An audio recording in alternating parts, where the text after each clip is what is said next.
A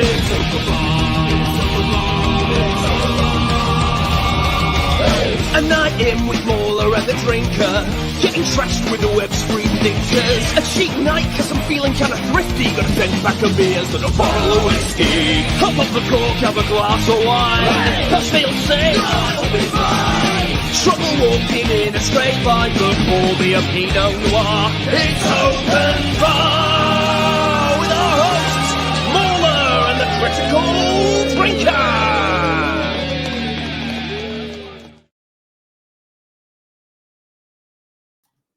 All right. Hello. Welcome, everyone. Hello. How are you today? Oh, I'm pretty good. It took me ages to find that video there because, like, everything's changed on StreamYards now.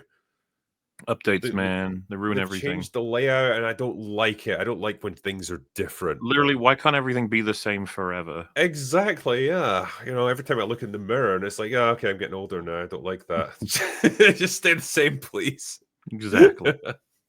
Anyway, well, welcome everyone to Open Bar 125. This is our first time that we've progressed beyond the what do we even call it now? When we used to do our catch up on the years that were, we've caught up with ourselves now. We're gonna have to do like the years that are about to be. We have to run down all the achievements for 2025, even if we don't. Well, we know did say there was the potential for just making up movies that came out, like the biography of Boogie, or there's all kinds of stuff we could do. But if we did want to go back a little bit in time, because we did miss like 50 years worth of movies before we thought to actually do this, I could give you a few little things, like a few little tidbits of information about the year of our Lord 1925.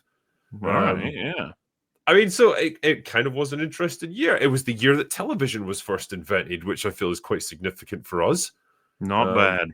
So apparently, yeah, Charles Jenkins produced the first working television set, and John Logie Baird, who was Scottish, by the way, built the first television transmitter in London. And it was the first time that they were able to transmit images from one unit to another. So that was the birth of the television era in 1925. Not bad, Scotland. Not bad. Which isn't bad at all. And also London, I guess. We're quite good at inventing things here. Yeah. It's actually really fascinating to look back at the old box office tallies, because it's like, okay, so if I was to give you the rundown of, say, the top 5 movies of the year in 1925, the big one of this year was The Big Parade. That brought in a whopping $4.9 million. Not bad, yeah, good stuff. Which, in 1925 money is not too bad, I suppose. It's like a few trillion. Yeah, probably in today's money, yeah. I think the thing to keep in mind as well, back in 1925, this was still the silent era. The talkies didn't really come in until 1928, 1929, I think is when they became popularized, but 28 was the kind of transition period. So it was still very much the silent movie era. And I guess it wasn't quite as accessible for the general public. But yeah, it was... in second place was Ben-Hur. I'm guessing that's not the Charlton Heston version. That was 4.3 million worldwide. The Freshman and The Gold Rush came in at number 4. That was Charlie Chaplin, which is, it's pretty cool. It's pretty cool to look back on these, these very old movies at this point. At this point, it's 100 years old, which is kind of crazy. But yeah. We also got The Lost World, not the Steven Spielberg version either. If only we'd started the 3 years prior, because we could have mentioned Nosferatu. I know, it's annoying, actually. Yeah, 1922 that came out. But such is life. We are quite retarded here on Open Bar, so what can I say? Don't tell them.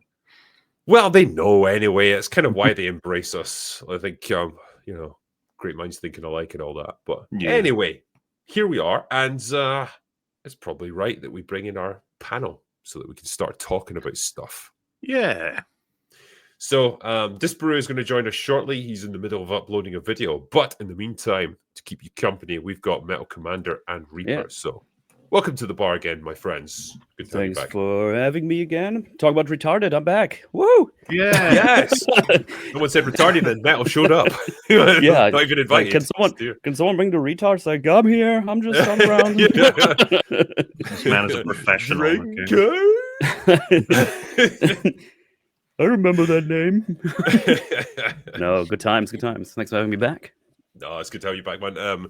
Yeah, you've been very kind with your time since you've been in Wales visiting Waller, so appreciate it. No problemo.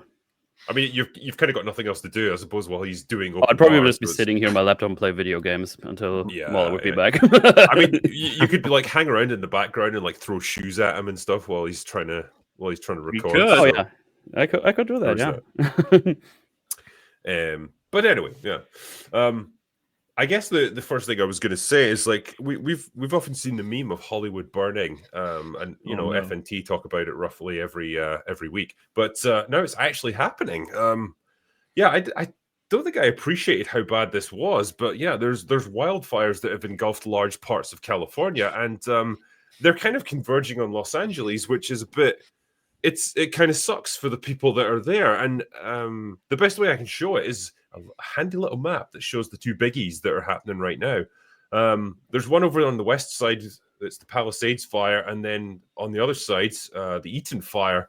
And right in between, where it says the Sunset fire, is kind of where you've got the Hollywood sign, and just to the south of that is the Hollywood Hill, Hollywood itself. And so these things are pretty serious. Like I say, I don't think I appreciated quite how bad this was, but it's something like 26,000 acres of land are currently on fire. Yeah, it's which crazy. Is kind of terrifying. Yeah, it's pretty serious stuff. And there's kind of updates that I've been seeing from the various news outlets, and it'll give you like a breakdown of how contained the fires are. So the one up the top there, the Lydia fire. That's 10% contained now. 10%.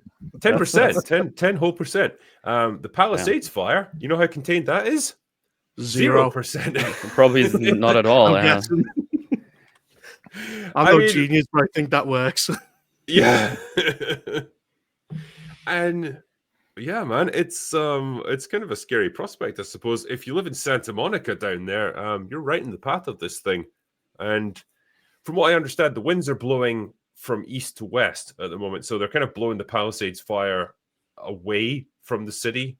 But all it takes is for the wind to shift a little bit. And, the Eaton fire is going in that direction. So, yeah, it's pretty bad stuff. And the rich people of the world are affected by this as well. Apparently, Paris Hilton, Anthony Hopkins, John Goodman, and Billy Crystal, their houses have all been completely destroyed by these fires. Which is yeah. I suppose those fellas will all get new ones by tomorrow, but the people who are most affected. Yeah. Well, the good side is Hassan Piker's house is burnt down. Is that Really? true? I don't think it's true. I figured they is put it? that out as a meme. Like I didn't. Yeah, I it's was just a really meme. hoping that was true. I mean, for any normal person, like, yeah, I feel a lot of sympathy. Like, if you've lost your house, like, that's absolutely awful. Hassan Piker, nah, I'd kind of laugh if that happened to him. Oh no. But I don't when we think go there and do it ourselves. We just throw a lot of petrol on. But yeah, man, it's I don't know how bad it's going to get and how far it's going to spread.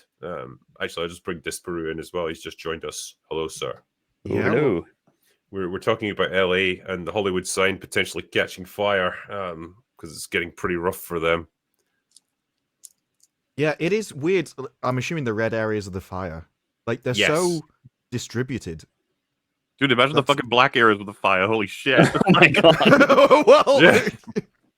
no, what I was just like they're so because I don't know the exact distance between like Palisades and Eaton fire, but it looks like miles on this kind of map. Yeah. Well, I guess that's the nature of it, isn't it? Like, if it's just generally hot weather and, like, these fires can start just from, like, dry woodland and stuff. All it takes is one spark or whatever, then it could happen anywhere. And you can see there's a bunch of smaller ones, like the Sunset one, the Hearst one, the Lydia one. And they're relatively contained, but, like, these two biggies are the ones that have grown. And I guess it's going to depend on like local conditions and all that stuff. But yeah, it's what interesting probably stuff. started it? It was probably some fucking asshole who was doing a baby reveal party, do those Yeah. fireworks. Oh god. They just run off and go, oh, quickly, back your bags, run away. It wasn't us. We don't even When live did here. that become a thing, by the way? Like, when did it just... Extravagant gender reveals. I don't know. Yeah. I feel like it is a recent thing, isn't it? It's not something that was going on. I like, could imagine it has when we like were had like a little. big uptick because of the internet, so they can share it online and get clicks for it. It's like, look how funny ours is, and then everything burns down. It's like, Yeah, and really, like, how surprising can you make it? It's like it's going to be one or the other, really. Well, You're, if this you're is, not really going to if have it's people like, oh wow, I didn't see that one coming. It's like, yeah, Like- oh, we were just lying. We're not pregnant after all, folks. Oh. It was all a scam. just kidding. Thanks for the gifts, though. yeah, we're going to be keeping them. I mean, that's basically what it is. It's just another way to get a round of presents because you've already had your wedding by that point, presumably. So that's gone. No one's going to actually. Any other presents coming will just be for the baby. So this is the last chance that you can have to get presents that might be for you. Yeah. True. I do like this as well. Imagine if it all just started from someone who threw a cigarette randomly. That could be something as simple as that. I mean, Could be, yeah. You never know. it wouldn't be the first time that would have Well, happened. part I'm of pretty sure. We're just an Part of the big unattended discussion that's campfire. happening, right? The prevention and stuff. It's like it was a powder keg this whole time. So Yeah. There was a lot of like footage doing the rounds of like firefighters using what seemed to be handbags to like ladle water onto the fires. And the LA Fire Department actually clarified that and says those are like special tactical fire bags that we use. As opposed to like just hose pipes or whatever. Like, I guess that's easier. It just seems like a really inefficient way to try and put out a fire. It's like, especially seems when less you've got the efficient ocean than there. like a run bucket. 50 yards like with a bag full of water and like sloshing half of it out the sides, and then you pour a little bit on the fire, and it's like, oh fuck, I've got to run back to the fire engine and get more. But yeah, okay. It But it's does mad, seem though. worse than a bucket. Like you've got this bag that you like moves all over the Yeah. place, and you're running around and stuff. We have invented something for this. What happened to those helicopters? They used to go in and take people's pool waters. Yeah. What happened to all that? It's There's an still, it ocean can there. still be done. think the water is usually also go on to fire. lakes and stuff. Although I'm pretty The sure there was an water's on instance fire. where they actually hoovered up a person and dropped them onto a fire. What? Oh, It was how like did that someone who work? well, like if say someone's swimming in a lake, and the helicopter or whatever comes in, scoops up a whole bunch of water. Yeah. You might not see them, and then just carries them off, Well, and Maybe that's the plan. Maybe if the person's so fat, they hope my to smush the fire out. then that's not going to work though, because fat actually burns pretty well. I know Well, because it's I've had an to dispose of many explosion. bodies that way. Maybe Gotta that's give why them we're grease dying. fires. Like this guy didn't just get sucked up off the. He was underneath the ocean, and the next thing he knows, he's in a helicopter. Yeah. Whoa. There's probably quite a few fish actually that just had their world turned upside down for a few moments with stuff like that, and then that was it. On over. fire. Oh, Do you think Yeah. Godzilla could help with this. Or do you think you make it worse? I think he would probably make it worse. I guess it Probably depends which breath. Godzilla, right? Yeah, which Godzilla? Yeah. There's friendly types of Godzillas. It's probably like Hitchhiker's Guide to the Galaxy, where there's a whale that's plummeting to like a planet, and it just becomes self-aware just before it splats on the ground. Yeah. That is the fish. Just before. Just get him to swallow shit tons of water, then vomit it all on California. Yeah.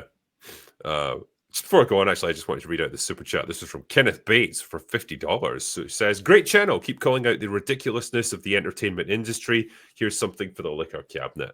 Thank you very much, my friends. And appreciate your generosity. And the thing is, like, when we call out the ridiculousness of the entertainment industry, it's so easy. There's just so much of it. You could really call it a It's target-rich almost too environment. much. Like, you can't keep up. Yeah. But, we do our best. Mm-hmm. But yeah, I guess the first proper thing I was going to talk to you guys about was Star Wars Skeleton Crew. Yay. Hmm. Because, everyone's been super excited about that. It premiered to massive numbers. Actually, no, that's a lie. It totally Oh, didn't. what? Yeah. You almost had me there. The Nielsen ratings have come in, actually, for the first 2 episodes of Skeleton Crew. And apparently they were worse than The Acolyte, worse than Andor. And apparently they've been the worst Star Wars ratings on Disney Plus ever. Oh, boy. Which How isn't many great. times was the joke made that Skeleton Crew will all but be come out completely, and someone will say that, and then another person will go, "Skeleton Crew." Just like, that's what happened. I don't think anybody's watching it. It I definitely saw was the one of first two those shows episodes. where I was aware it exists at some point, and then I was just looked at Twitter or something. Episode 4 just was like, episode 4? Oh, okay, Well, moving on. Mhm. Yeah, well, I mean, it says here, like, so because it breaks. This is an article. An article from Cosmic Book News. The Nielsen ratings for the week of December 2nd to December 8th, covering the premiere of the first 2 episodes of Skeleton Crew. The show failed to make the list for the top 10, and it's. I want to see if I can bring up the list here. Actually, yeah. So in first place, you've got The Madness, then Black Doves, Landman, Special Ops Lioness. The Ultimatum, Marry or Move On. It couldn't even beat that. The Man on the Inside, Cross, Cold Case, Tulsa King, and the Great British Baking Show. So it didn't even didn't even crack that. But yeah, it says here. Since Skeleton Crew didn't make the list, its total viewership was below 32 million minutes, meaning that the average per episode was under 191 million minutes. The Acolyte premiered its first 2 episodes in one night and made the Nielsen ratings with 488 million minutes viewed, averaging 244 million per episode. So it was, what would that be, about 20% higher than Skeleton Crew? Andor actually managed 624 million minutes, averaging 208 million per episode. So yeah, it's been worse than both of them. The theory seems to be I'm the only that, one watching it. yeah, well, we did watch a little bit of it to catch up on for this, but the theory seems to be that the Acolyte has done the most damage to the Star Wars brand, to the point where like it's soured people on this. We should probably make clear pretty quickly, because people in chat might be wondering. It's like, it's not just Skeleton Crew itself that people are just not interested in. It's like, it's the damage that's been done to this franchise, as everybody would be familiar with. Mhm. Just like Star Wars itself is a pretty fucked up brand. Well, people keep using the excuse of it's a kid show if anyone criticizes it. But the thing is, you have to think, well, how is that going to get customers? You need the parents in order to go, I like Star Wars, you should watch this. This is a kid's version of Star Wars. So if you scare off all the parents and they don't want to watch it, there is no kids, which is like sitting there keeping track of the new streaming charts for the next Star Wars show, unless somebody else is putting them onto it. So I don't know how it was going to get an audience, even if it was good, instead of incredibly boring. I mean, the frustrating thing about it is I actually quite like the show. Like, I probably wouldn't have made a point of watching it if it wasn't for review purposes, but like watching it, I wasn't like gritting my teeth and hating it like I did with everything else that they've produced. It was like, yeah, this is okay. It's a fun little adventure. It's throwaway entertainment, but it feels like there's a bit of fun to be had with it. And I think Jude Law really has he has the time of his life with this role, and that at least gives it a bit of watchability. But it's not enough. And ultimately, yeah, I think the damage that's been done to the Star Wars brand means that no one's going to get excited about a new Star Wars project, and they're not going to give something like this a chance when they otherwise might have. If the brand had been stronger, this show probably would have done pretty well. Mm-hmm. That's the unfortunate thing. Do you think we're going the same way as Star Trek, where they finally cancel the sequel trilogy, but by that point, nobody cares? I think it's heading that way, yeah. Star Trek is definitely further down the line where, yeah, they've decanonized Star Trek Discovery, and still everyone's like, yeah, who fucking cares? Like, dead brand anyway. It's like you're fighting over ashes at this point. Star Wars, I think, maybe has got a little bit more of a fan base still, but even then, it's pretty lackluster. People just seem to have lost interest in it. Well, there's no more wars in Star Wars. So it's just a bunch of... There was like a small small war in that show. There was a weird skirmish. There was the versus the other people or something. Yeah, it's like that, yeah. We should call it like Star Skirmish. It was a Star Skirmish. Mild disagreement. And then the whole Star tension. episode was basically like, guys, war is actually bad. You just stop doing war. And then the one lady is like, "Oh yeah, maybe when I'm leader. Anyway, bye." It's like, "Oh, okay, cool." You know, they should do it like a British road accident where he goes, "You okay? Yeah, I'm okay. Okay," and he just go on they go the separate ways. There's just a Star Destroyer comes up. He's like, "You can't park there, mate." That's all it is. Or a license for that. Yeah, I like this as well. We've got all the ideas here: star arguments, star scuffle, slap wars, star pronouns, star scuttlebug, the star incident. Yeah, it's they definitely fall victim to the whole. Oh, isn't it lucky that you just happen to run into the group of people that have got the information you need to progress to the next stage of your little quest? Like on the whole planet that you could have run into, it's this particular group who've got access to this tower that's got the information that will get you to the next stage. Like that was lucky. You know exactly how the conversation would go. You'd be like, "Man, everything just works kind of perfectly for our main characters." And they'd be like, "It's a kids show," and you'd be like, "Fucking whatever then." Like none of it matters then, I guess. But that episode ends like just in the worst way possible because they go, "Oh, we're fighting over resources. How did Jude Law resolve the situation?" Well, I just used tons of money that these people don't have. It's like, when he he had first, resources. because when he shows up there, I thought like, oh fuck, did he like fight his way out? Did he like kill everyone? And like, you know, the droid killed everyone on his behalf, and that's how they're able to return to the group with those animals that have been stolen. It's like, no, he just kind of bought his way out of it. How did he know about the animals? He just did. I guess he asked them. It's a kids show. Who cares? No. The thing is, like, if you just want to make them go from place to place following a quest, then give them a treasure map or something. Like they're following a series of clues. Then it's like, well, there's a justifiable reason for them to go from place to place and collect the thing or whatever. A huge portion of progress has been made just because they told their droid they've had this whole time they commanded him to remember. Yeah. That's like, oh, really? That's all? Oh. Mm-hmm. That was in Doctor Who. There was a line in took. Doctor Who where he said, "Remember harder." My favorite line of the new series. Remember? He's like, "You're remembering it?" She's like, "Yeah." He's like, "Remember harder." I just go, it's just not particularly satisfying, you know. I'm just sitting here like, oh, that was yeah, sure. There we go, guys. We did it. Yeah. They also brutally murder some people in acid. That was very kids friendly. You couldn't see it, but he filled that thing with acid, and you're like, I no. kind of thought there would be more like agonized screaming there, whereas it's more just like people going, "Ah, what are you doing? Ah, what? And that's it. Also, the one trap they trigger is the one that doesn't kill anyone. It's the one non-lethal trap in the entire cave. Yeah. It's just a funny slide. Well, they have the got lucked laser out on thing, that one, don't huh? they? Like they duck to avoid the laser, and the kids don't get hit by it because they're short. Right. There's aliens. There's short aliens. There's Jawas. That's true. Because Yeah. they need That is to be 6 feet tall lasers. Everyone has got an average height of 6 foot. Yeah. They really Or is wanted a laser grid like you got in the Resident Evil movies, you know, just turn them into cubes. But and I'd say a lot of the character drama has been so pre-cooked, like you can just add water sort of stuff. Like man, that kid who's scared, we're gonna need to pay off eventually of him doing something courageous, and then it was really small and quick, and it's like, there you go, done.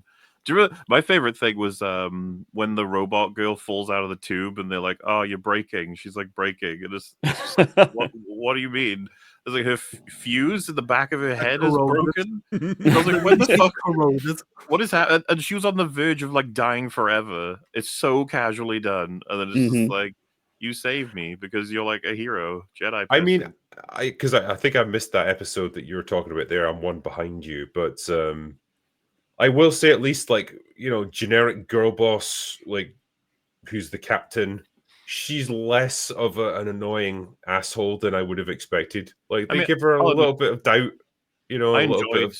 You saw the episode Jude Law takes over, right? So yes, I liked it. Felt a little bit like maturity came into the story where he was just like, "I'm taking control and don't fight me or I'll hurt you." Yeah, which I was like, oh, that's a bit more like actual stakes. Because I thought, like, okay, if they do some kind of stupid fight scene where she beats his ass, of course, I'm out of this fucking show and I'm not coming back. And they didn't. Like they were at least realistic. Like she's the little kid, and of course he's gonna like beat the shit out of her if he had to, but he doesn't take it to that point, obviously. And I did like the bit where, is it Wim? Yeah. Yeah, Yeah. Wim. Yeah, where he tries to ignite the lightsaber and it's upside down, he drops it, and it's like, again, you don't have to then deal with the whole, like, oh, he's going to try and swing it awkwardly at Jude Law, and, like, they're going to have some stupid fight scene. It's just like, again, he's not used to fighting, so he just drops it, and then he cowers and gives up. And that's quite realistic when you're dealing with some kind of hardened mercenary like this. So, yeah, that's fine. In that episode you haven't seen yet, like the opening is the two girls. One of them is like, we should go with plan A, and then Wim is like, no, plan B. And the robot girl is like, you only consider your own ideas, to the main girl, I guess. And the main girl's like, what do you mean? Like, if you have an idea, just tell me what it is. And they have like this really arbitrary breakup that happens for about 10-15 minutes, and then they see each other again. They go, I'm so sorry, I love you, best friend, we're best friends. I was like, Jesus Christ. And I think someone would be like, they're kids. I'd be like, okay, whatever, yeah, fine.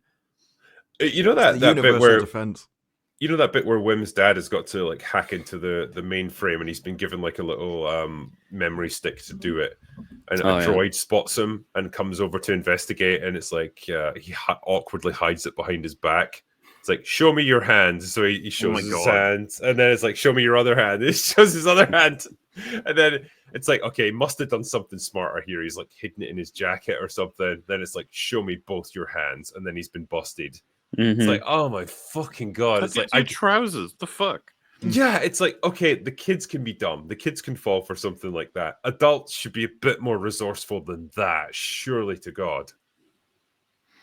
Doesn't even matter because the leader lady of their place that is also a kid missing is just tells the robot to forget and shut down. It's like, sure, okay. yeah.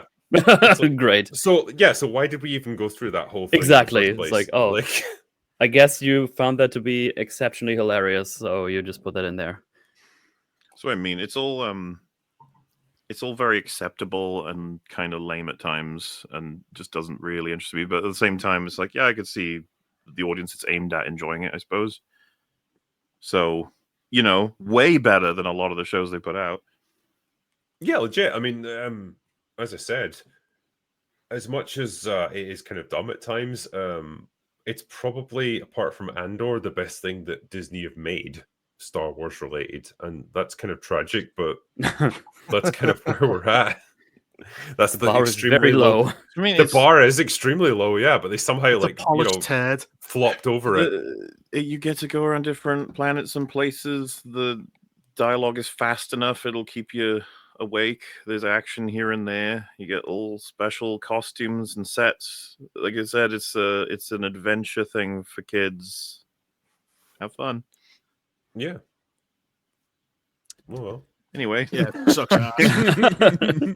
But we're probably never going to see it again. So that's nor is anyone else by the viewing figures. Yeah, exactly. And like, I imagine this wasn't a cheap show to make. Like, one, if you're hiring Jude Law, I imagine he comes with a pretty hefty price tag. And the visual effects don't look terrible for the most part. There was that bit with the big artillery gun that looked really fucking rough, but generally speaking, it looks quite good. And there is a lot of like space action-y scenes in it. So yeah, I imagine it was an expensive show to make, but the viewing figures are not going to compensate for that. Isn't it a weird choice, though? Like, you don't need Jude Law in a kid show because kids don't know who he is anyway. And so, who are you trying to bring in with that kind of choice of actor? You could have got an unknown, and the kids are not going to know anyone you bring in the first place. Though I will say, Drinker kind of implied this earlier, I think, if not said it, but he seems to be, he understands the show he's doing, Jude Law. He's very into it as like he feels like he's entertaining kids. Like he knows. Very much like piratey, fun, wholesome guy who's running around doing crazy nonsense things. So it's like he was, like he's actually good for the job, not just I think hired for his name. I was more thinking from a budget fun. perspective. Like you could have got someone that you. could do the same role much cheaper. Well, he did the same on Wendy's where he played was it Captain Cook or Captain Hook, whatever his name is. Right. Captain Hook. Right. It's the same role again, but he was also the best thing in that film. He's also really good at acting with the kids and dealing with them and getting the best performance he can out of them. Yeah. Well, I mean, Jude Law's good, you know. I think from the Captain Hook thing, they were talking about behind the scenes and how he'd basically play tricks on them, and he wouldn't be around them out of character so that they were permanently scared of him. He didn't want them to get to know him, and so whenever they met him, he'd try and scare them so that they like stayed in character all the time. So he definitely does. How did he do that? Acting. Was he just like the Grinch? Jimmy Well, Savile? no, I think it was essentially like he was separated from them a lot. But when they met him, it was like jump scares and stuff. He then spends ages pointing out the PowerPoint to them, going, "This is Jimmy Savile." And the next day comes in dressed as him. Just starts listing Now how many then, people now goes to then. the BBC. Jim will fix it. This stream went down a dark path all of a sudden. Yes, it did. Yeah, sorry, Disbury, you were in the middle of saying something there. Before I rudely I interrupted. can't remember what it was now. I got Nah, completely it's fine. stuck. The moment you start bringing up BBC's dark history. Yeah, and there's a lot to bring up there, but Yes. yeah, I Let's guess. say Sorry. Well, as Mauler said, the show was like, it's pretty kind of mid. Not to like overly simplify, but like that bit with Jude Law betrays the kids. The problem is they never trusted them. They constantly said, "We never trust you." So the betrayal has no weight. It's just Well, yeah, they basically get told over and over again not to trust him, and then they say, "Okay, but give us your word." It's like, isn't that the whole? How? It's like we'll trust you as long as we can trust you. I mean, he sort of did things to help them out. Like he bailed them out. That was of, like, after, though. the war planet kind of thing. it felt like they were just using him. Like, we just need him. We don't actually care about him. We don't trust him. And it's like, oh no, he's betraying us. But it's like, who cares? Yeah, This is exactly what we expected. yeah. Yeah, it sucks. I Do mean, I'm sure. you Yeah, know what the big mystery is? The final big, the great work they're talking about? Well, we'll find out in the finale, I guess. No, I won't. Oh, okay, just tell us now then. Fuck it. I don't care. So just tell us. Well, it's just like a money printing machine. Oh right, yeah, because we found that out like in the episode I just watched. I was thinking like the big twist will be the supervisor is the pirate who found her. That'll be the big twist. But the thing is though, it's like, is that it? It's just because they keep going. Why would anyone really want this money? Because it seems to be kind of out of date.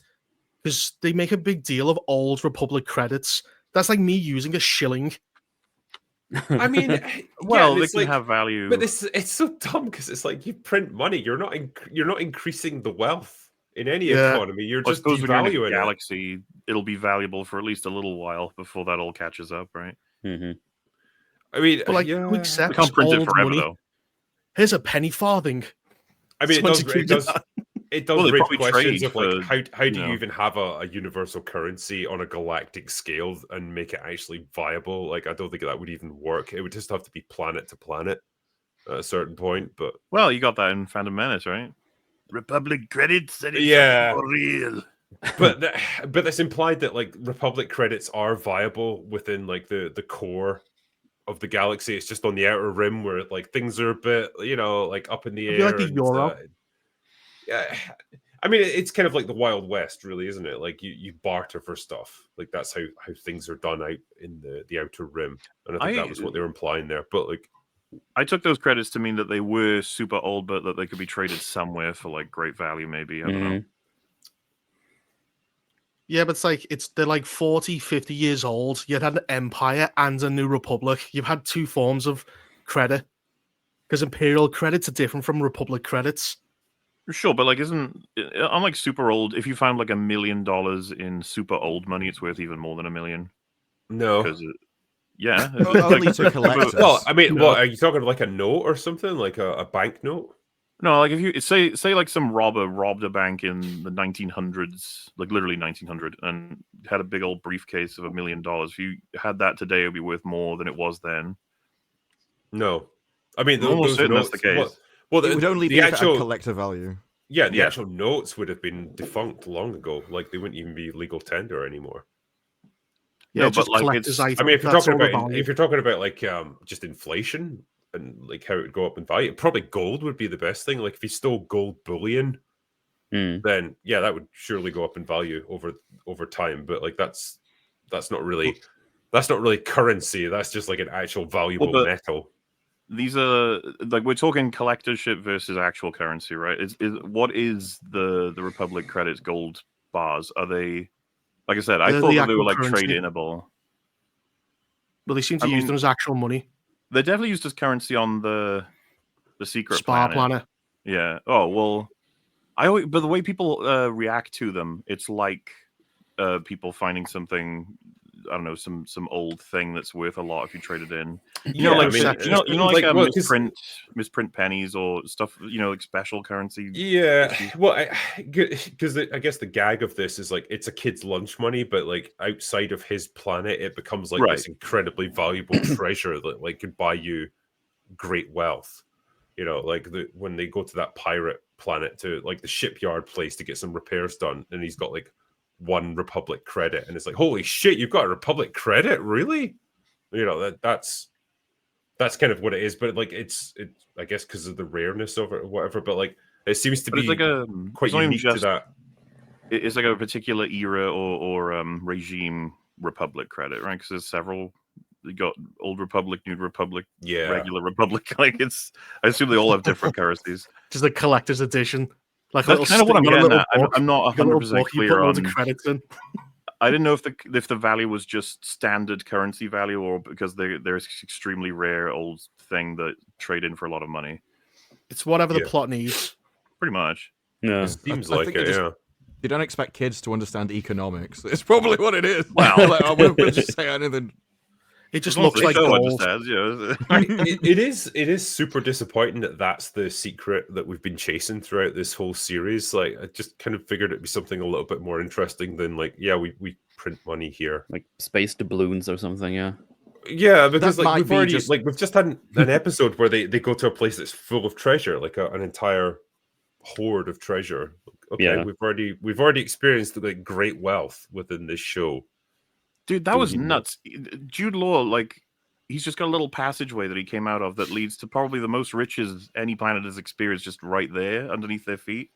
Is someone from the spa just going to check some tunnels one day and be like, oh, hey. It's just an enormous fucking thing here. That's crazy. That would actually be quite funny in a post-credit There was a lightsaber in there.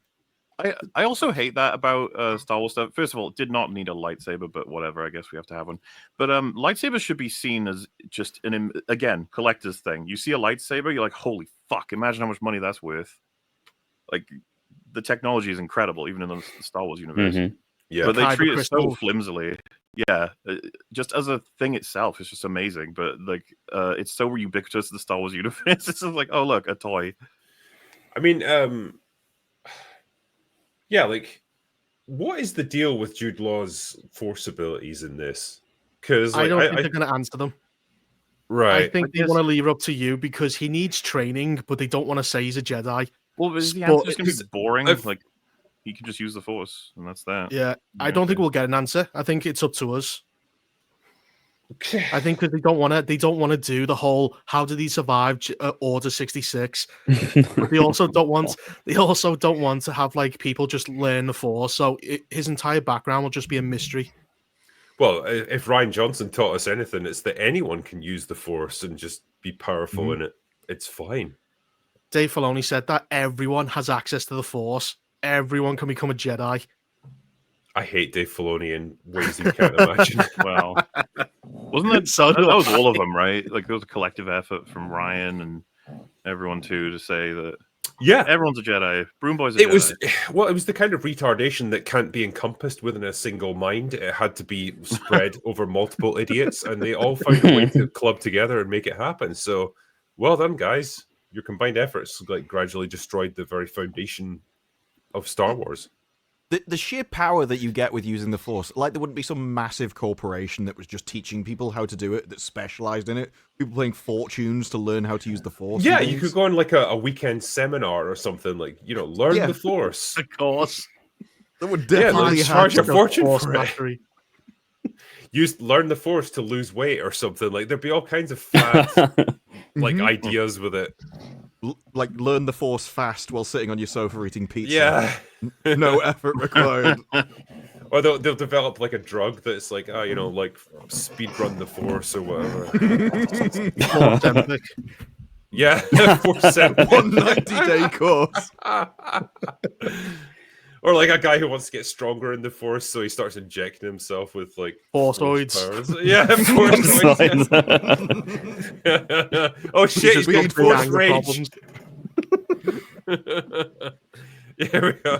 Imagine Boogie Lifting with his the Force. mind. Oh god, He would he's like already it. a force to be He reckoned just with. uses it to not walk to the fridge. That's the only thing it's used for. He would just- power the food towards him. He just tilt a McDonald's and all the food and the employees would slide out and he'd eat them.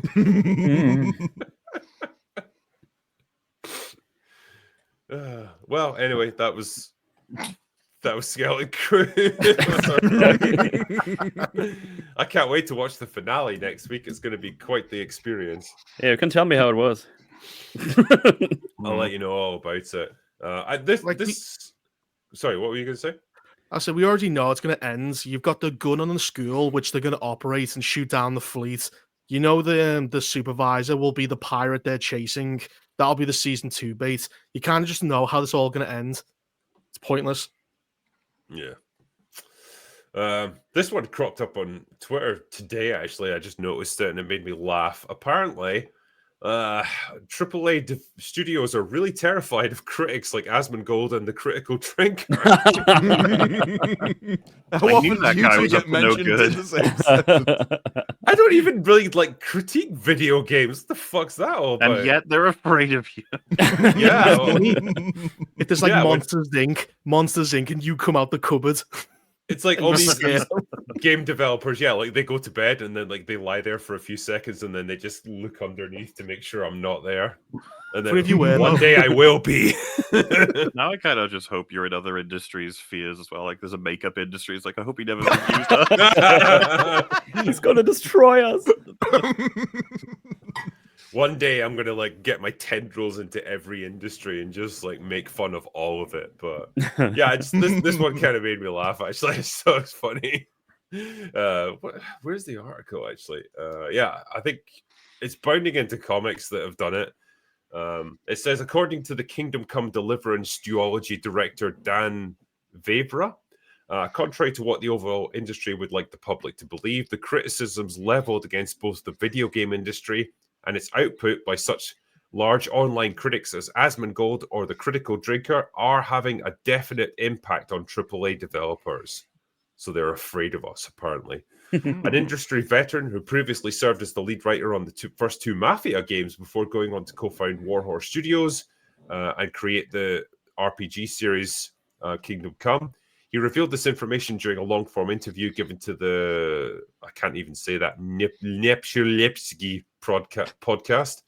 So it was all in Czech, and I think that's why it didn't get much attention initially. But then Asmongold reacted to it, and he looks very serious when he's talking about it. So it's like, I thought it was so niche, he explained. They've got like a few million followers. His videos have some impact, but it's definitely not what everyone is watching. And now I've found out some people that companies are really terrified of them, and it's really having an impact. That when somebody starts to critique the game and the corporate world, that it does have an impact on them. So, well, there you go. Apparently, we've struck fear into the hearts of AAA developers.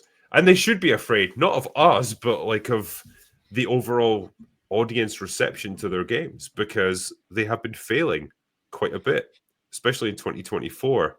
And they're going to keep doing it if they keep producing absolute garbage. So, you know, people like me and Asmongold, we don't set the tone for this stuff. We just report on things that are happening. Mm-hmm. And it's the same with every YouTube critic, every internet critic. Like, they don't make the news, they just report on it. It does seem to be the standard media idea, though, that they think people make a video and then people watch it and take on that opinion, and then if you never made that video, they'd think something else. Yeah. I think it's basically them projecting. It's the NPC meme all over again. I've got given my perspective, and so I think everyone else is the same. And they don't know that that's just them. It's like, no, everybody just believes whatever they hear, the first opinion. Yeah. It's kind of funny too, because where Drinker can make a video, express an opinion, and make some money and sort of different kinds of benefits from it, they would pay for that, right? Normally, they're advertising, they're sort of trying to set the narrative on what to expect from any given video game. So it must be pretty annoying to like spend upwards of tens of millions or whatever, being like, all right, tell everybody this is going to be the most ambitious, amazing, mechanically sound, blah blah blah, and then a YouTuber's just like, it's not very good. Like, pretty shit, Fuck actually. you! Like, Isn't this the fascinating thing, because they can pay for all these interviews with like IGN or Eurogamer or Kotaku or whatever. Nobody fucking cares. Nobody listens to them. It makes no impact whatsoever. But if like a bunch of YouTube critics all have a similar opinion about it, like if they say this game's absolutely brilliant, like really enjoyed it, people perhaps are a bit more likely to at least give it a chance then because of that. It'll get so much more attention because they've got more authenticity. They've got more credibility than any of these played out, dead outlets at this point. and That's the why reality of it. They try and use that marketing budget to pay for reviews from YouTubers. Yeah. Which there's plenty of people who do it, but plenty of people don't. Yeah. Well, YouTubers have a risk because your integrity and your reliability gets hindered if you give a bad review. Whereas IGN, you shill for a company, no one even knows who you are. Yeah. People, what was that newest guy who left IGN? He went, "Now I'm going to tell the truth." Went, so you haven't been telling the truth this whole time. Wow, okay. Yeah. That's it. But people forget. Like, what's Alana Pearson? She fucking shilled for games, and now everyone's like forgotten it. It's She's pathetic. like, "Oh, I'm my own thing now." But the thing is, like, there's so much potential there, and there's so much of an audience there for people who just tell the truth, because that's all they want at the end of the day. If you're going to be reviewing something, be fair, and if you liked it, then tell people why. If you hated it, tell people why, and that gives them at least some basis for like whether this is worth their time, and that's the credibility that you can cultivate if you're honest about things when you review them as a YouTube critic or whatever. And that's the credibility that all of these mainstream outlets have lost, because they're going to say the corporate approved lines. They're going to praise the games that want to be praised or that have been paid to be praised, or like have the correct politics that they can praise. Everyone knows that, and so no one believes what they say anymore. It's also the sheer variety that you have on YouTube. It's basically whatever you're into, whatever your style of movie or game you like, there will be a YouTuber out there which is basically the same, and they have the same taste as you. And so if they like it, you'll like it because you're into the same stuff. You're not going to get that at IGN. It's generally a load of writers. You know who's going to get what game. You can't find out a lot of the detail about what they prefer and other things without a lot of research. And so I think it's just far easier to find somebody that's like you and shares your taste on YouTube than it ever would be in a corporate media environment. Yeah. That's if they can even get past like the first jump puzzle. But imagine paying tens of millions to IGN and all they give you is a 7. And Unless they everyone already knows know what better. that 7 means. Unless they already know better, it's like, oh, thank fuck they gave us a 7. Oh, I thought they gave us a 2. Which is like every other game they've ever reviewed. Yeah. I mean, I know it's a meme with IGN, but I mean, there's a reason behind that meme, so they can't. They won't get no copies anymore. It's like, oh, we're gonna get those review copies, so gonna keep them in the quote unquote mid range, even though 7 is not mid range anymore. But A lot of PS explained they- that. oh yeah, we talk. Oh god. The thing is, they're missing the very obvious thing as well. Like, if people actually care about you as a critic, they'll wait for your review. Yeah.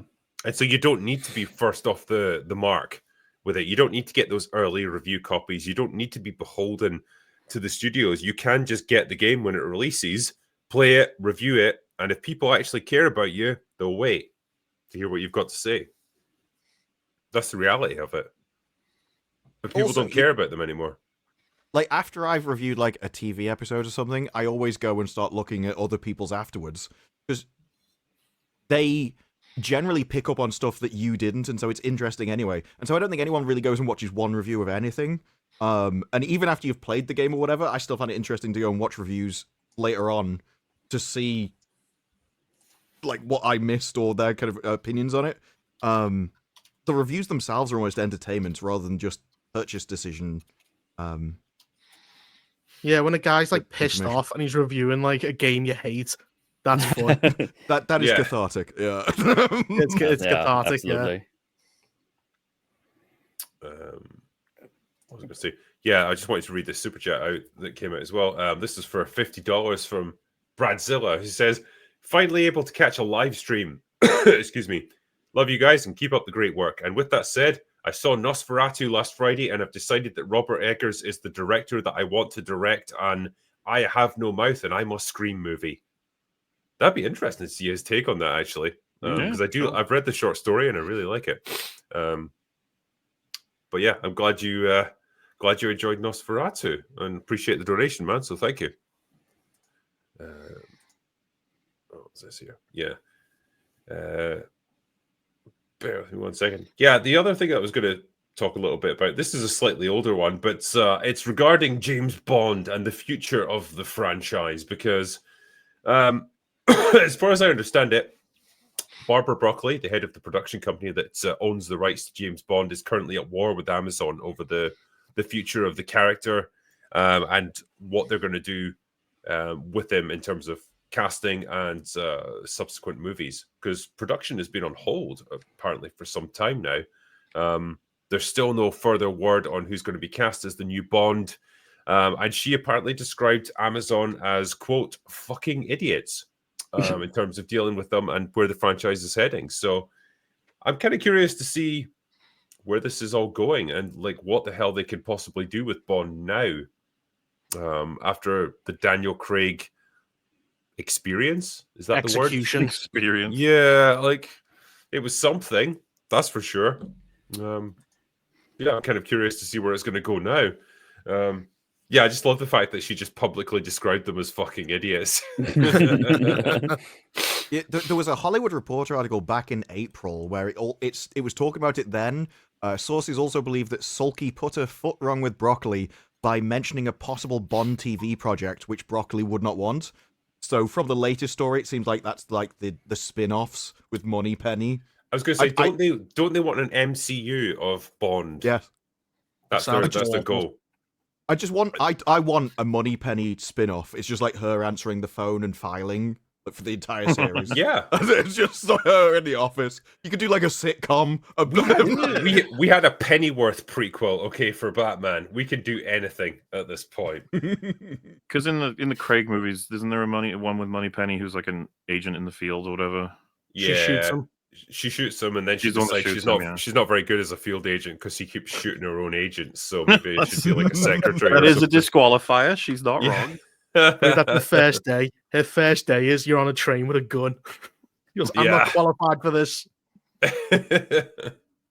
The other thing this article says is that Broccoli was not impressed when weeks passed during which Amazon did not communicate with the longtime marketing and distribution executives, who Broccoli saw as vital to handling the Bond films. That was just after they purchased MGM.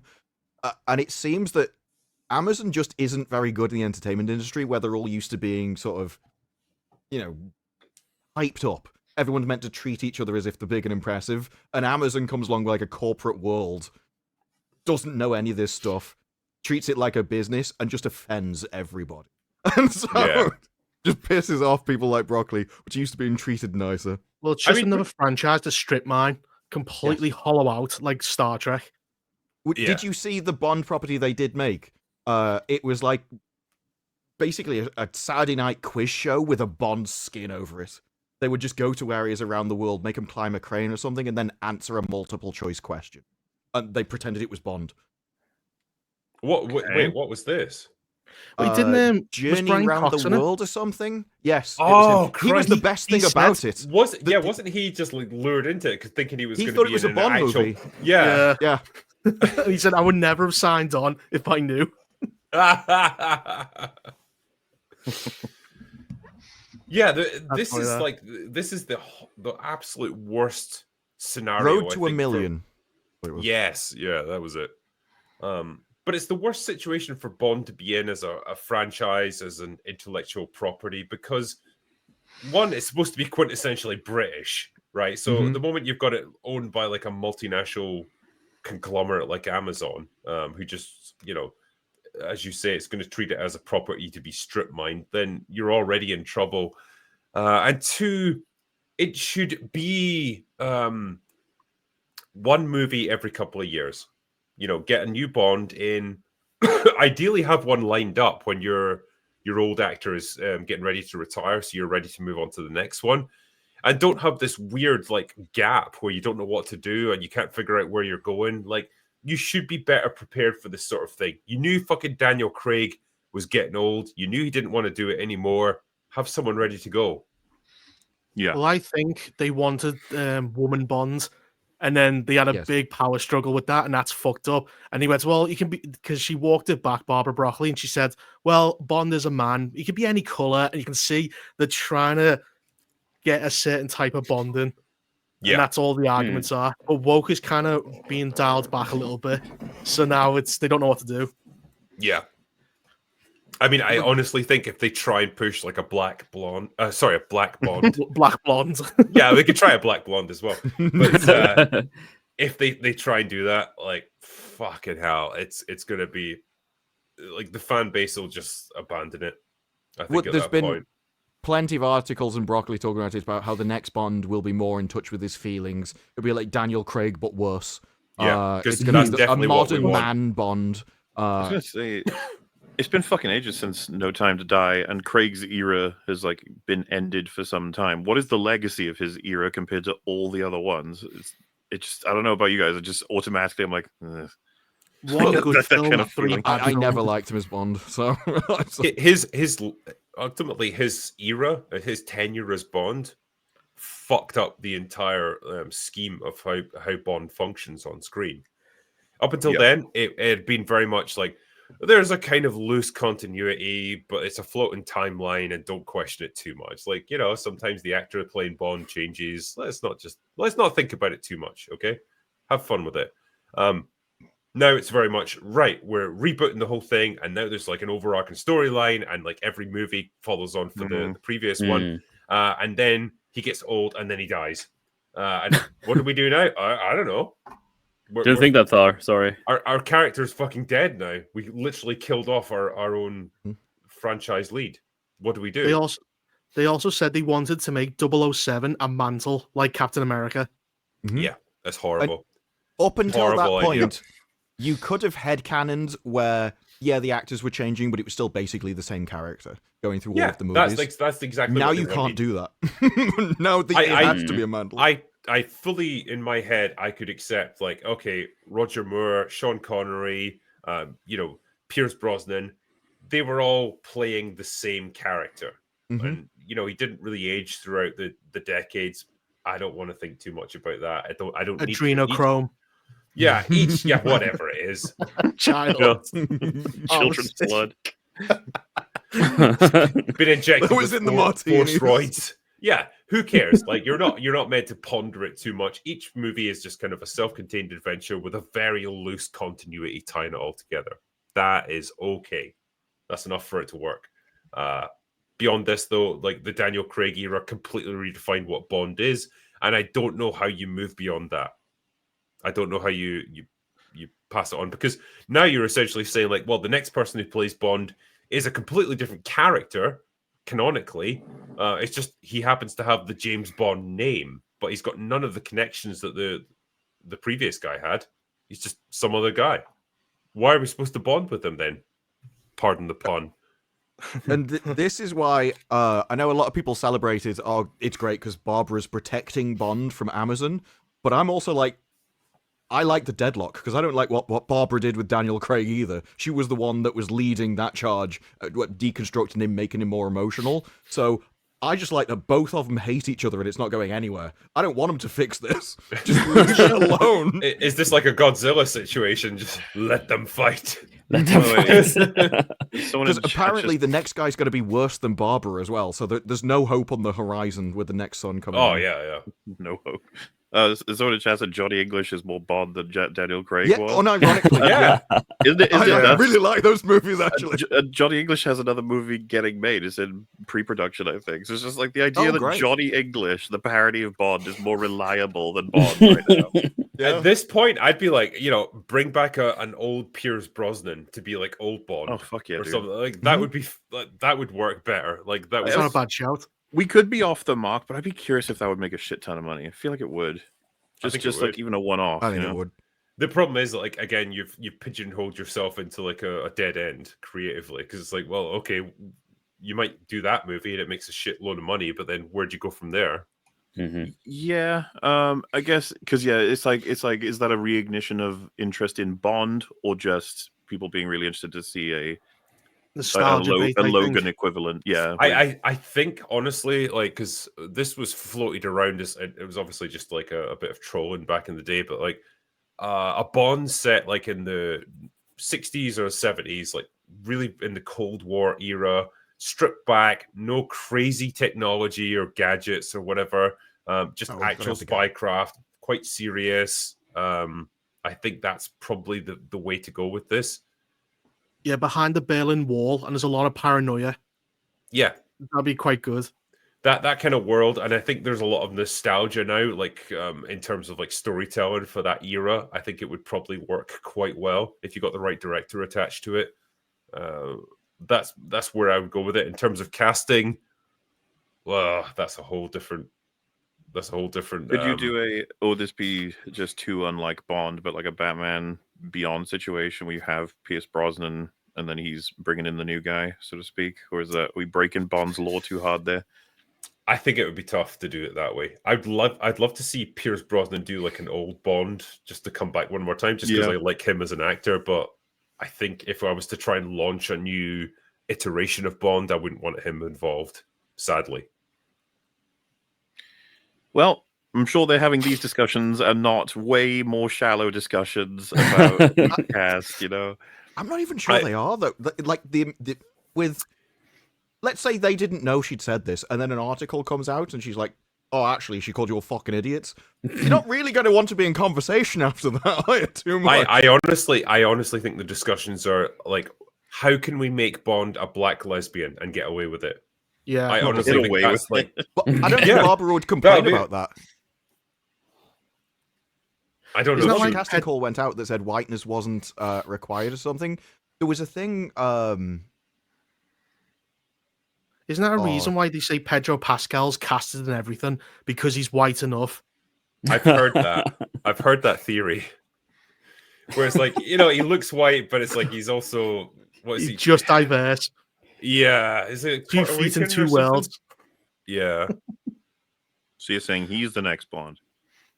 Oh, fuck. It could be. I feel like That's you'd not kill even a yourself joke. if that happened. Well, Drink it. I mean, on that subject, actually, I suppose I should talk about The Last of Us Season 2, since Pedro Pascal's in it.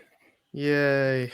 So, hang on, that was my favorite thing about the Wall Street Journal article about Bond, is that Amazon hired a person specifically and called them the Barbara Whisperer. It was literally, to try this and is win the only her person over. that can calm her down. it's sad. I mean, she's been in charge of Bond since GoldenEye, so she's had a pretty long tenure. And, she's overseen some pretty good stuff. Yeah. But Was doesn't it mean her? every Or was it idea like a she has- Kathleen? Was it like a Kathleen Kennedy situation where she owned the rights but she didn't do anything? It's other people who've done it. No, I think Barbara Broccoli was much more involved in this. Like I she think had to she's approve actually, scripts and stuff. unlike Kathleen Kennedy, I think she actually has some real talent in terms of producing these movies. But it doesn't mean everything she thinks is correct. So, yeah, as Disbrew said, it's like the lesser of two evils at this point.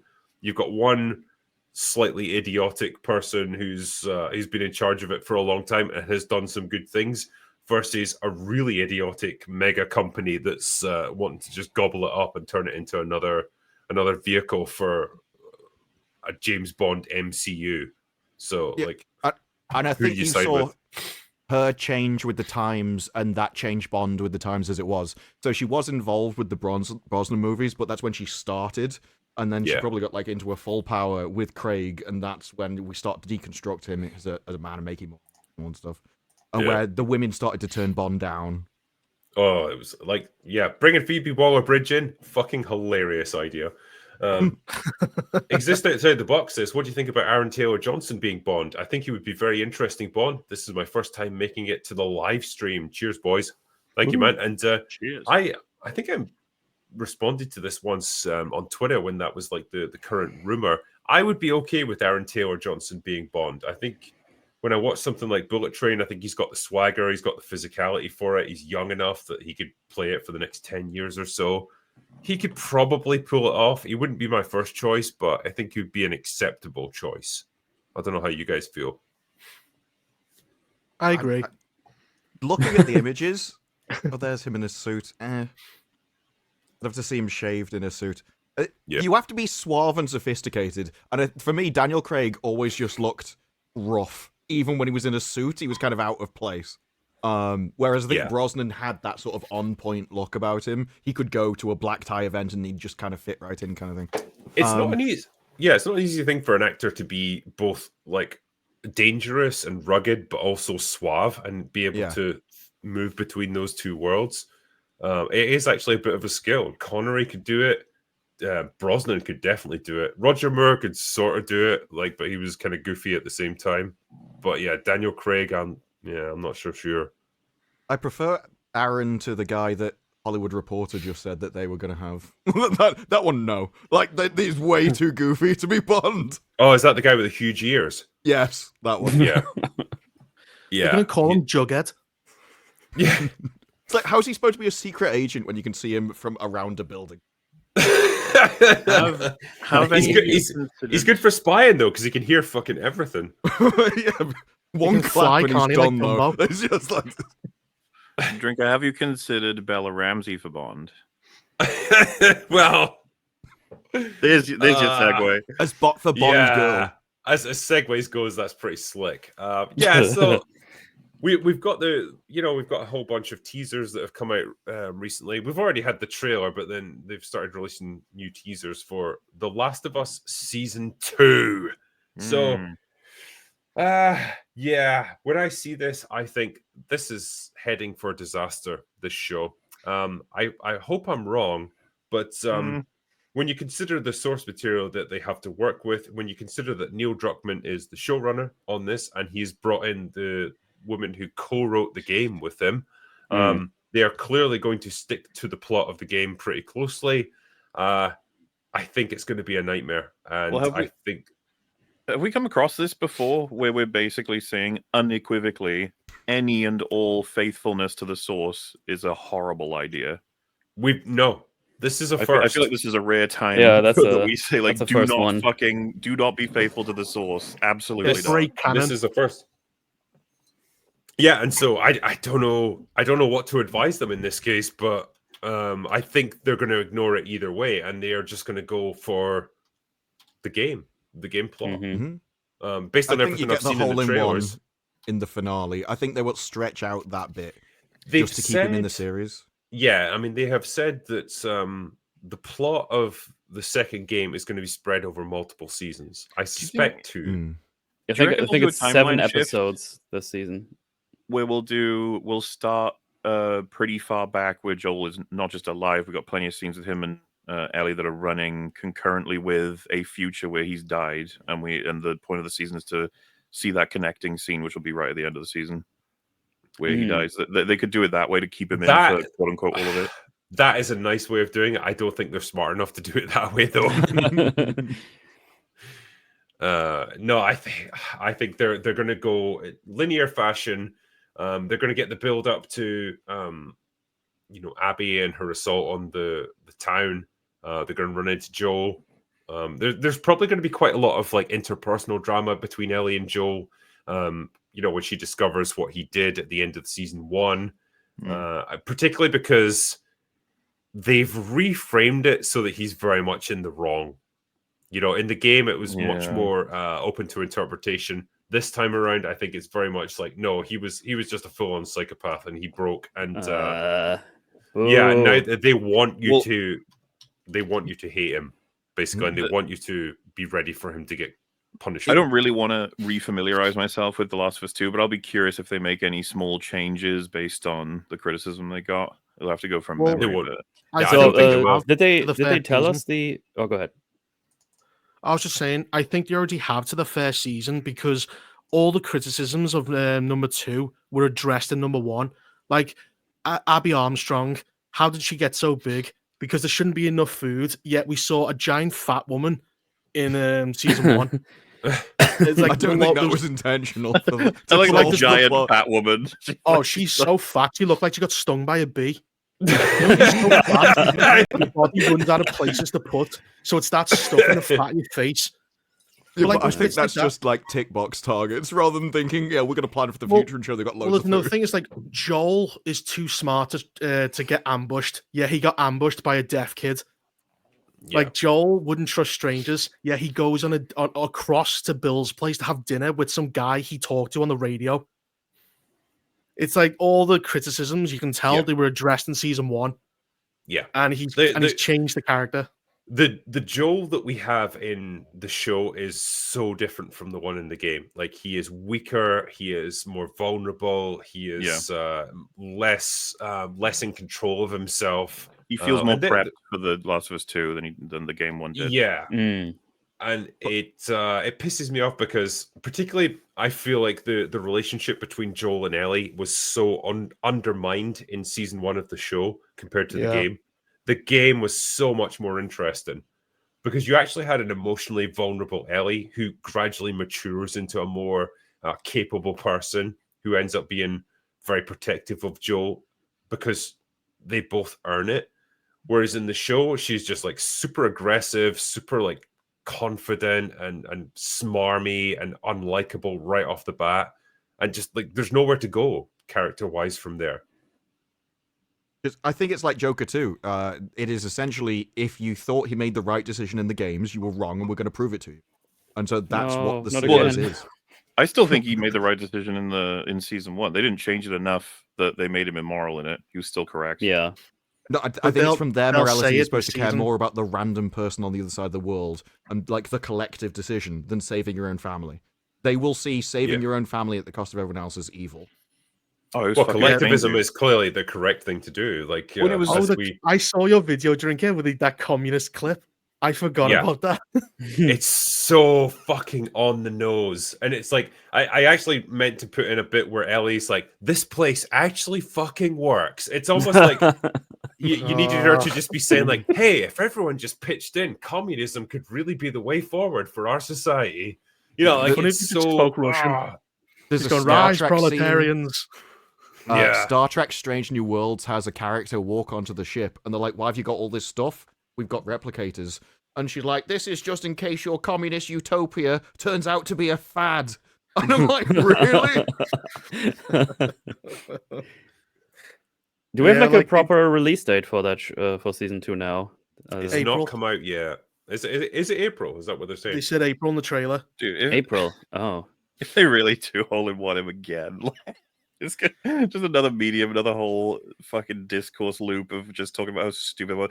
Because the crazy thing to me was there were so many people defending it as an amazing writing choice, and like that he was wrong to do what he did in the first Last of Us. And you sort of have this realization, like, fuck me. There's a lot of people who would make absolutely the most immoral choice when they get given the chance, huh? Oh yeah. It's but the thing is, like, they say that when they're sitting behind a computer keyboard with a cup of coffee in their hands, like nice and comfortable and stuff. Like, if they were actually put into that situation, would they make the same decision? I fucking I hope don't know. they wouldn't, as in they would feel so much for their loved one that they would do what they can to save them. But then you do wonder sometimes, like, maybe they would just let them die. They'd be like, whatever. Yeah. It's like, I get cured, I can live in utopia. If they voted for the wrong person in the last election, they'd probably let them die. I've no doubt Fireflies about were that. fucking morons, to be honest with you, with how they approached like mutilating Ellie to get that cure, quote unquote. It's Didn't so ask for his clear. consent. Dude, there's like 13,000 reasons why what Joel did was the correct. absolutely okay good thing to do. Yeah, but oh, dude, like that was this like one of the worst parts of The Last of Us 2, the game, where he's like pressured into explaining himself, and he just uses no reasoning. He's just like, "Oh well, gosh darn." Oh. Well, yeah, that's because like they knew if he was actually to give an eloquent explanation of his thought process, it would totally fucking destroy her argument. Yeah. And like she would have no reason to be angry at him. But it's like they needed to make her have the moral high ground and him Well- seem like a fucking monster. And remember, Ellie kills like 1,000 people, and then she That's okay. finally gets to Abby, and she's like, "No, the cycle of violence ends." Yeah. The cycle of violence. Which Oh, the man, game. I- This is one of the biggest things for me. The game fucked up the whole point because all they proved was Joel should have finished the job. If only he'd killed Abby, right? There'd be no cycle. And then Abby should have finished the job. If only she'd killed Ellie, it would have been over. Yeah. And then Yeah. we get to the third example: kill the fucking girl. And she's like, "No, the cycle ends here." Abby is straight up the most retarded character in the whole game, where it's like a girl who, like, you've murdered someone who's clearly really important to her right in front of her eyes, and she's screaming at you, "I will fucking kill you! I hate you! I will track you to the ends of the earth and murder you!" And she's like, "Yeah, just let her go." Yeah, It's like, I'm sure this won't come back to haunt us Bro, the later. cycle ends here, okay? Yeah. That's gonna be fun because I haven't played the games yet. I only know their stories, so I thought I had some more time to go on that arc. But I guess if it's April, I think I have to get on those games soon. And, Honestly, they're not play- that difficult. Like, you'll breeze through them. I wouldn't pretty buy easily. Oh, I'm not too. worried about that. I'm not worried Just about watch that. the cutscenes on YouTube. Save the money. Yeah. No, but I'm gonna stream them for all the people to see because it's gonna be fun. You can have random people going, "Steve, no," just and play all like the that's supposed to make you feel guilty. And hold up a controller and press X a bunch of times. Like, "I'm playing it, guys. Don't worry, I'm playing. No, that was Until Dawn. We played that last week. Yes, we did. I did think as well, like, I'm just gonna. I think everyone's come to this realization as well.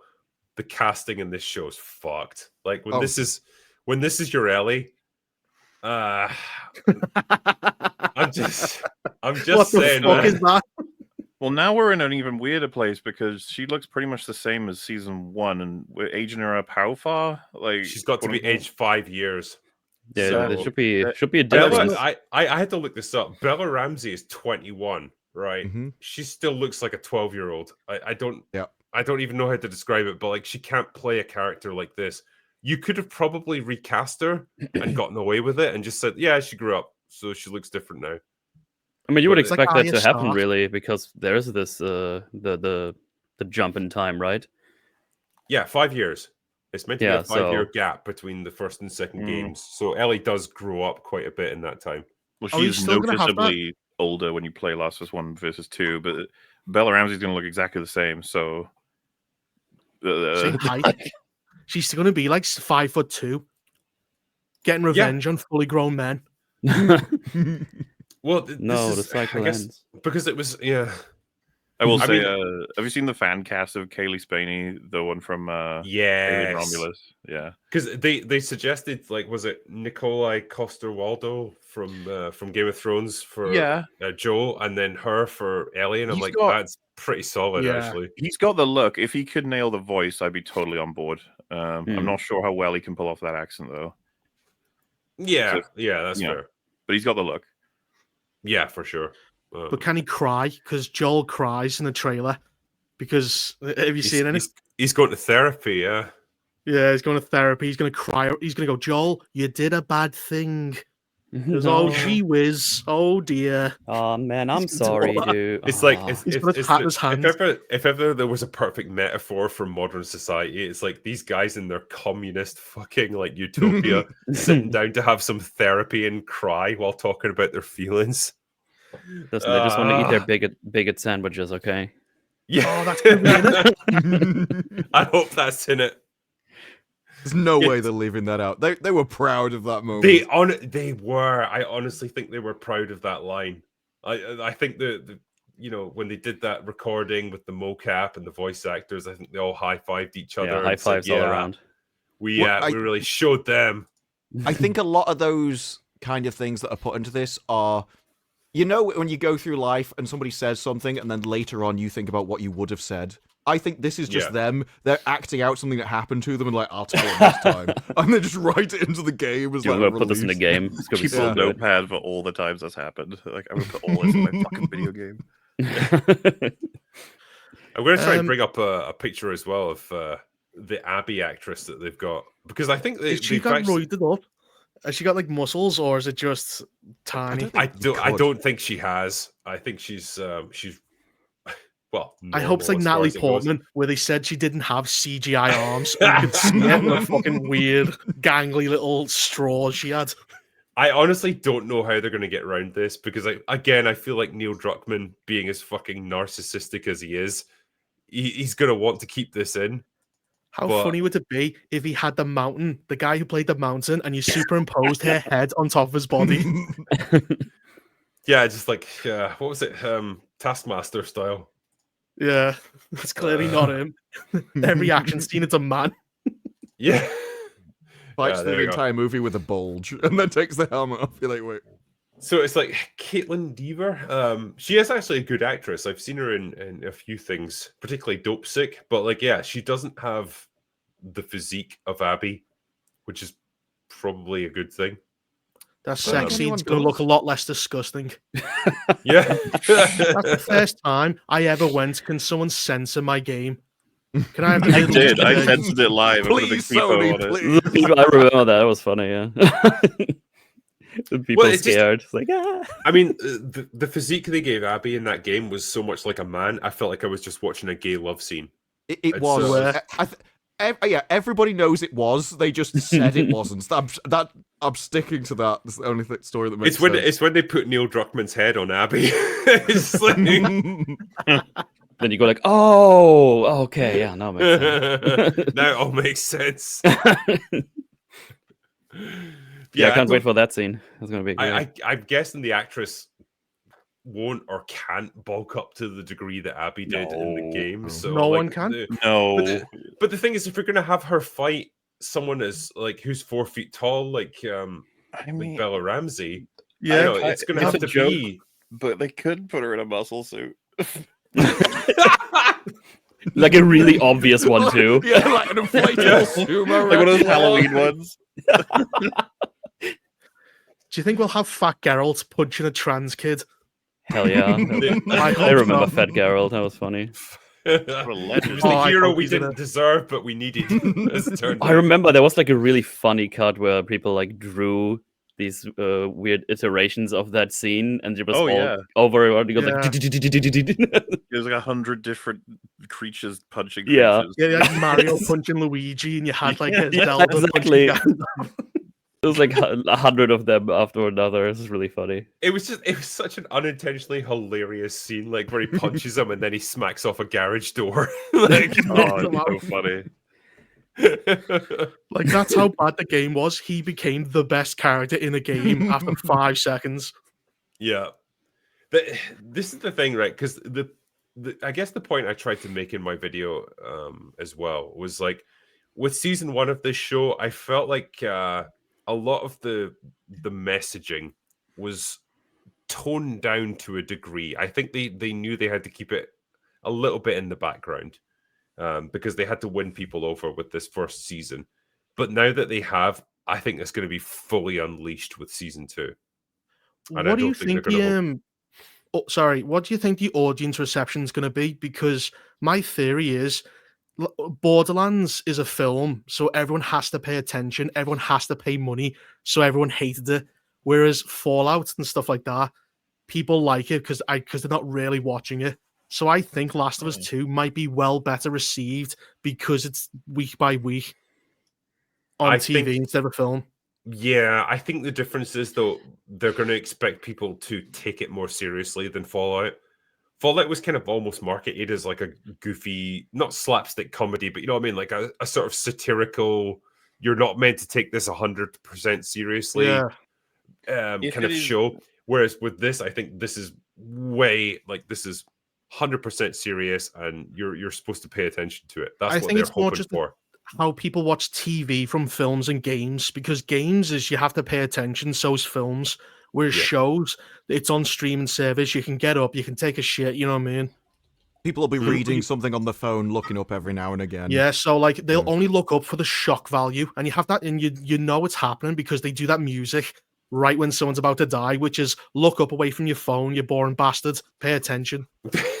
There was an article recently about how Netflix tell people to make TV shows. Like the whole tell not show is literally yeah, so yeah. people are reminded about what's happened and how the characters feel. Yeah, 'cause so they they probably don't have haven't to been paying look at attention. the screen. It's like Jesus So- Christ. Yeah. That about is- you make that it is think- How about you Yeah, just make sorry. compelling stories that people pay attention to, and not just put you on a second screen?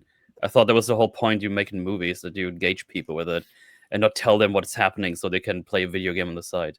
You can do that. That's fine. I'll do that too. But if there's like a good story happening, I'm gonna stop my video game and I'm looking at the other screen because it's very interesting, and then I'll probably stop the video game and only watch the show. I don't want to see something with like, by the way, in case you're not watching, we just shot 5 soldiers and one of us the leg fell off. Anyway, moving on. Yeah, this is why they walk up to a guy and go, "Oh, you've been shot." And it's like, Yeah. you have to tell him. I think he knows me. They, John, they, you're missing your head. they almost need like a kind of Pavlov dog kind of warning, like to train people to pay attention at certain points. Like something important to the plot is about to happen, so look up from your iPhone for a second, and you'll see this, and then They carry just ring on. a dinner bell and everyone drools. Yeah, exactly. That's.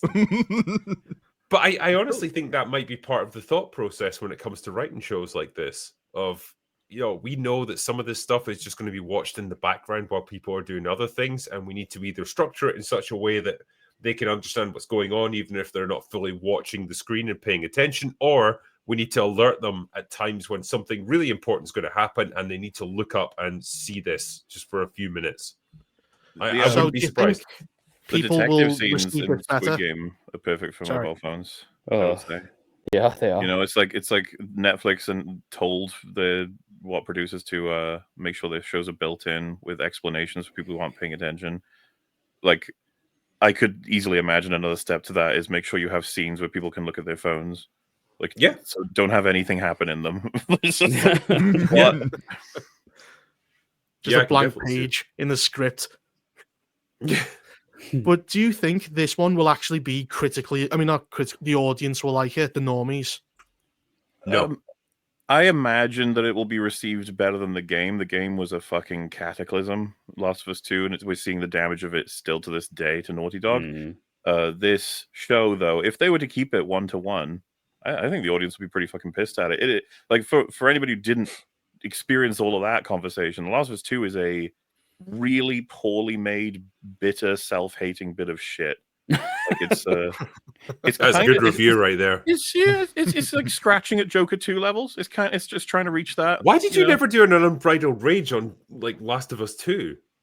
I did like a whole bunch of EFABs. That's I did a not whole enough, playthrough. Oliver. That's not good enough. He's like, dude, I'd have to play through it again. There's no way. I did really fucking hate that game though. And I tried to. If you watch my playthrough, the first hour, I'm like, listen, I'm gonna go in neutrally. I've seen people being really mean to it. Let's see if it's actually fair. And yeah, it takes. I think right after Joel dies, it's about 10 minutes where I start rampaging because I'm particularly angry with how they did everything. Oh, I remember just tuning into your streams once in a while and they're just absolutely breaking the AI because they're dumb as shit. Will it be how will you criticize it? Because you've got the game and you've obviously been like, scarred by it. So but you've got to take in mind that this is like a different Joel. So you've got that cognitive dissonance kind of going on. I think it makes for an interesting point of comparison where you can say like, well, particularly with the first game, like second game, it's like all goes out the window because the characterization is fucked anyway. But with the first game, I could say, hey, the way they had the dynamic between these two characters was so much better developed in the game for X, Y, and Z reasons. Ellie was more emotionally vulnerable, and that there's a kind of paternal relationship there until he needs her help, and she has to grow up and become more self-sufficient. That's all very interesting in terms of character development versus what you get in the actual show. So generally, I think that stuff is useful to compare. But like when it comes to the game or the second game, well, it was horrible anyway. So it's like, I don't know. I feel like anything slightly beyond that is going to be a bonus. But Yeah, I like don't know how will they can do it. will you have a more positive feedback? Because this one they might try and like make it less bad. So I think compared I to feel- shit, dog food's not bad. I feel like seeing less Pedro Pascal and things will be better. So I mean, this might be an instance where that's not a good thing though. Like it's in like because he's we got Craig Mazin, right? He's a part of this. He was not a part of the Last of Us 2 game. So as a showrunner who has at least a couple of brain cells, maybe he will be like, oh, this scene we're adapting, I don't think it works as well if we do it 1-to-1. Maybe we should put this here. Maybe we'll see that, but I've got very little hope on this one. I think it's doomed. Yeah, should be a lot more filler, I think. As you said, there's splitting up over multiple seasons, and it's like, is there really that much story? We're gonna get all backstories on everyone. Yeah, because I think this is one of the problems they had with season 1, where there were a few episodes that I remember being quite sluggish.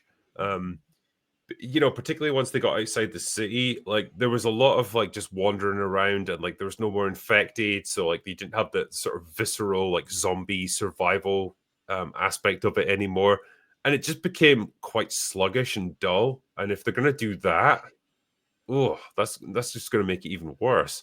Because I remember certainly playing the first few hours of Last of Us 2, and it's all just these stupid interpersonal dramas. Like this person used to go out with that person, and this person's now pregnant with that person's baby, but they're not together anymore. And but they're now in a lesbian relationship with this person. It's like, I don't fucking care. This isn't interesting. This isn't what I played The Last of Us for. Why are you showing me this garbage?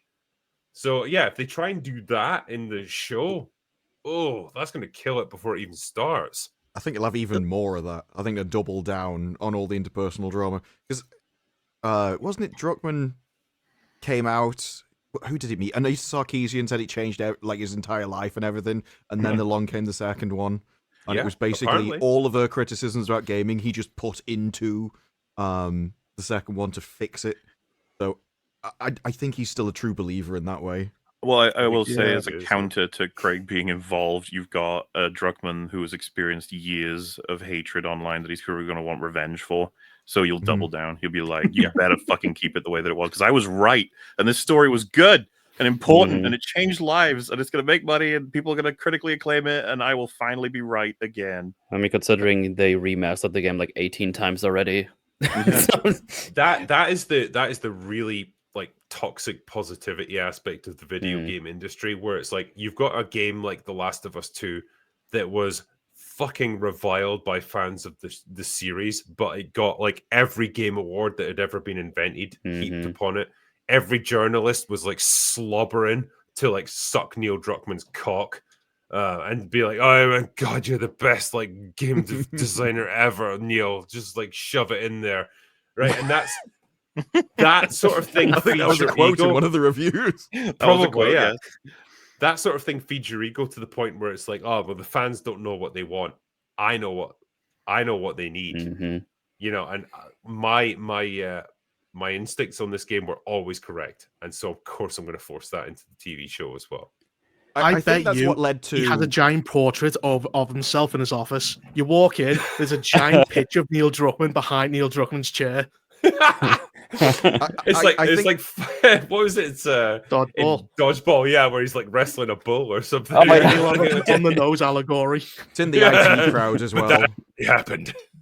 The IT crowd has a scene where it opens on the picture and then zooms out, and he's in the same pose as he was in the picture behind him. But I think that's where like game developers and movie actors and everyone started to hate the audience, because you essentially had two groups. You had the critics that loved what you were doing, and then you had the audience that hated it. It's like, who are you going to choose? Who are you going to side with? Obviously, they're going to trust the critics and be like, well, no, that's the small group of vocal people over there. Everyone else must agree with the critics. They know what they're talking about.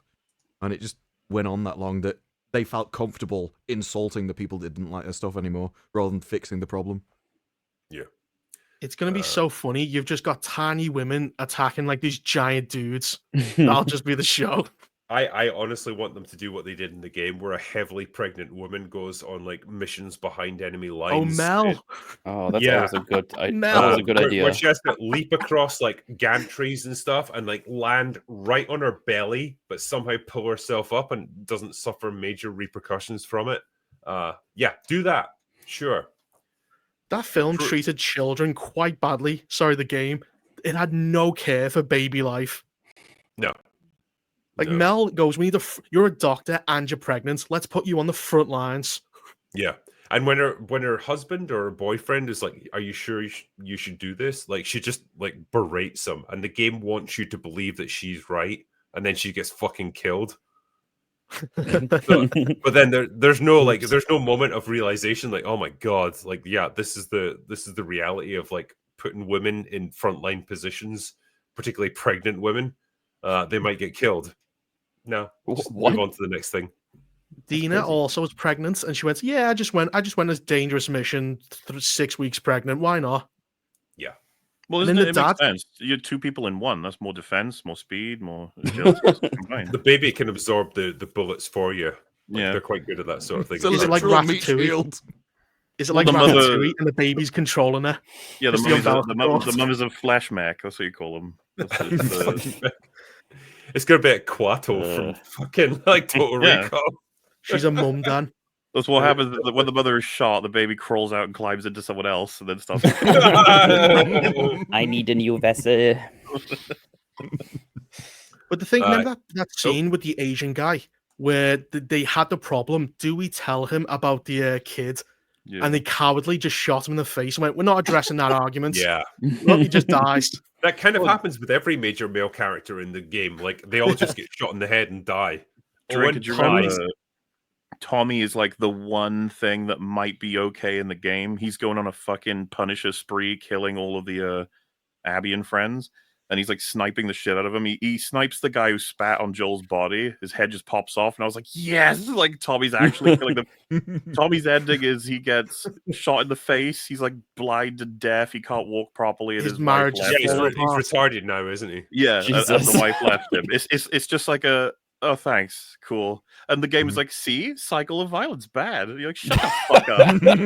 Yeah. See, it's bad. You know what's funny? That ending where she's playing the guitar, but she can't do it. And I was just like, just swap hands. Oh, don't even get me started. Is that easy?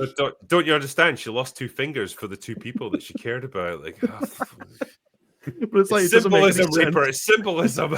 You can just change hands. Simpletism. Oh, fucking games, honestly. They were hate going to that Neil- I retire hate on that- a I big hate that Neil farm of Druckmann is so lesbians. respected in the gaming industry. I hate that he's worshipped as this fucking storytelling god when his ideas are absolute retarded. Oh, this new Yeah, game so- that's coming out. There was like a complete product placement trailer. Intergalactic. yeah. Like yeah. Intergalactic, the retarded Heretic heresy He's got like project. 3 titles in Yeah, one. see, I didn't remember any of those. So All I remember was Adidas, Porsche, and Blade Runner. Sony. Yeah, there was Sony. like 4 Yeah. or 5 big brands on there. It's like, oh, cool. And the Everyone's just lightsaber. memeing on the fact that they've got a main character who's somehow more butch than Abby. And even like the industry people, what they were saying was amazing about that trailer is her putting the jacket on, because apparently that's really difficult to do and took them a long time. And Yeah. I saw the same thing about The Last of Us 2 with like, oh my god, look at this basket of apples falling off a table. I'm like, oh yeah, the gameplay, how amazing. Yeah, That's what that's really makes great. a quality game. I can appreciate that. Is the rest of the thing good too, or is it just the jacket? No, it's like and even the jacket, they Just cut no. away from it because she only puts one arm in, and then the other arm just magically goes in it because that's too difficult to do. We can only do one arm. Come on, be serious. Yeah. But this is the company with the best Sony engineers, and they've got like limitless money and 5-year development. And they go, look, a jacket. Yeah. It's funny as well. Like I was playing I was doing a stream where I was playing Astrobot, right? And one of the bots that you rescue is Crash Bandicoot. Hmm. And I just remember seeing him and thinking, oh my god, yeah, I remember when Naughty Dog made fun stuff. Dude, Yeah, so They they did like weren't this their grim, Christmas- fucking edgy teenager Yeah. who's desperate to be taken seriously. oh, they did like their Christmas card tweet or whatever it was, and was all the new characters, like no Crash Bandicoot, no one else inside. It's just like from the Abby new had game, her hand Abby. on Joel Soldier. Did That's she like measure him with a golf club? I'm like honestly, fu- yeah, it's such a shame she didn't have a golf club in her hand or something. But it just feels so vile. It's like, no, forget about these other fun things we did. We don't want those anymore. Look at the Yeah. serious and edgy things we do. It's like, yeah, but we hate those now. Give We're us the fun serious. stuff back. Those characters are the ones that Neil Druckmann did. That's why. Naughty Dog is just his company. That's how he sees it. His word is law. Yeah. That's basically it. Yeah, he's like any property before it, like Jack and Daxter, gone. Thing is, I had more fun with Astrobot than I ever had with Last of Us 2. Yeah. Like, That's and just- it's just like a goofy platformer, but like That's just natural Drake. I think anybody had fun with lots of his yeah. fucking misery simulator. Here's a question for you guys: Is Secret Level any good? I would say that yes, on balance, it is. But I only Still watched haven't seen one. it. honestly, Yeah. I would recommend you give it a go because like every episode is like 5 minutes. It's like super short, but some I heard of them are pretty good. I heard good things about the Warhammer ones. Yes. That's a the good one one. I've seen. That was really Yeah. good. Yeah. Yeah, the Warhammer ones. There's a good like mercenaries battle one that's pretty good. Yeah, so there's some decent ones in there for sure. There's a weird Pac-Man one where it I goes haven't real seen- surreal.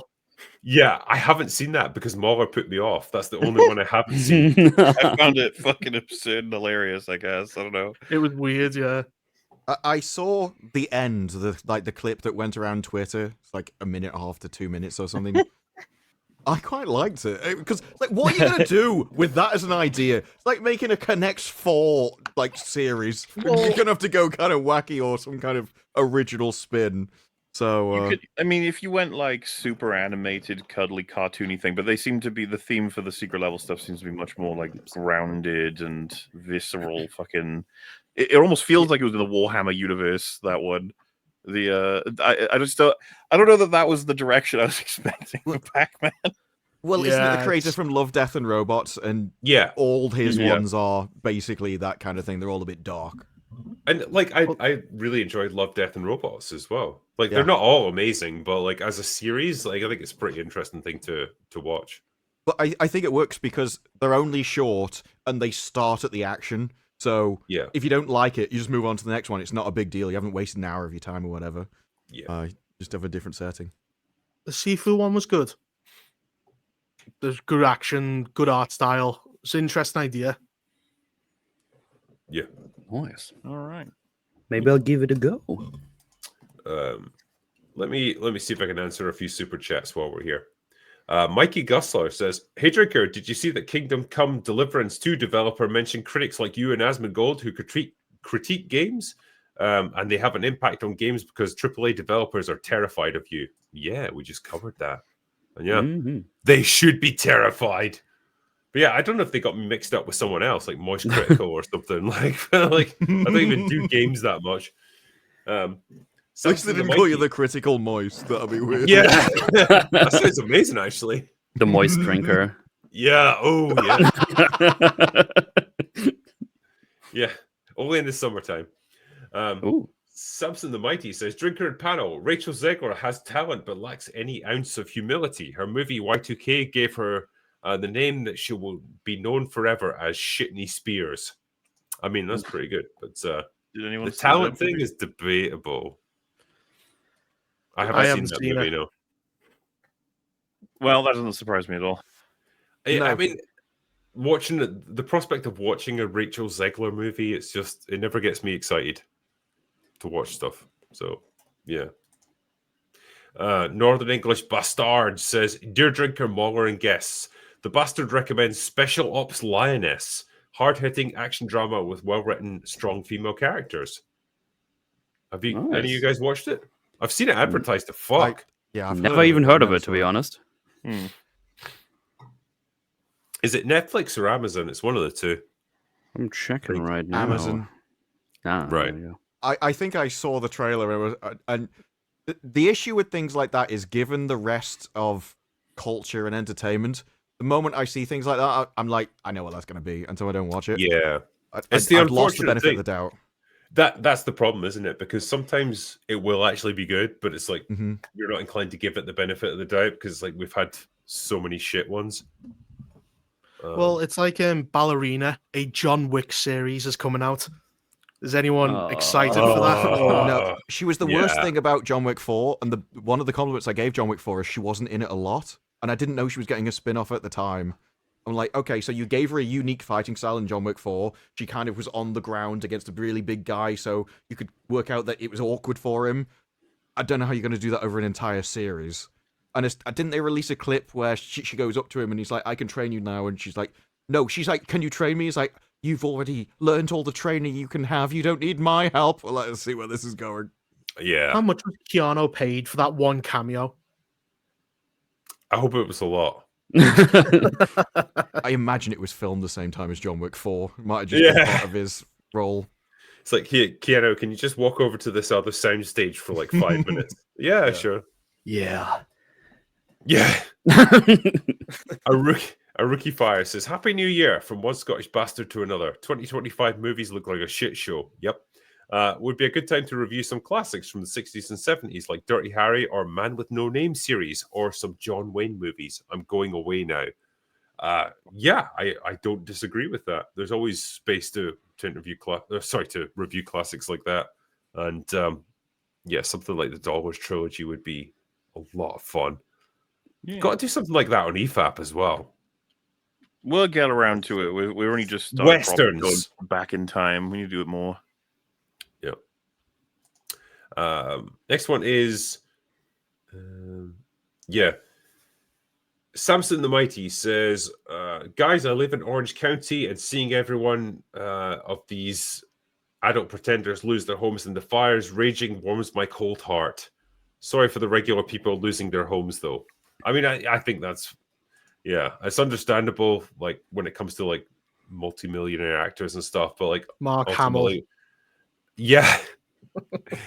Ultimately, we have to remember there's a lot of, like, just normal people who are losing their homes in this, and that's fucking horrible for them. So, yeah, I don't cheer the fires on or anything.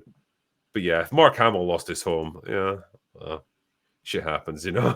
Oh no, Mark! Oh, yeah. Tom Waiting says, if you don't know any behind the scenes info, no behind the scenes drama, and didn't even know the directors or the writers, how do you think that it would affect your views on movies or TV shows, etc.? That's a good question, actually. So, if you do none of the meta behind it, would it have a bearing on your appreciation of the Does thing? this mean that we, even when watching the films, like, we can't see the credits? Or is it literally just thrown into it? You watch the thing, and that's it. You don't know who directed it. Nothing. Like, every story just comes from the ether. Well, not necessarily ether, but we're not allowed to know who did the things. I guess we'd have to treat everything. The thing we'd have to go off franchise IP wise is, say, for example, you watch 2 Star Wars movies and you're like, man, those were awful. You're about to watch the third one, you're like, well, this is going to be shit because the first 2. That's the main thing that we'd go off for predictions. Just like things in a series being good or bad at the time. Really, that's all we'd have.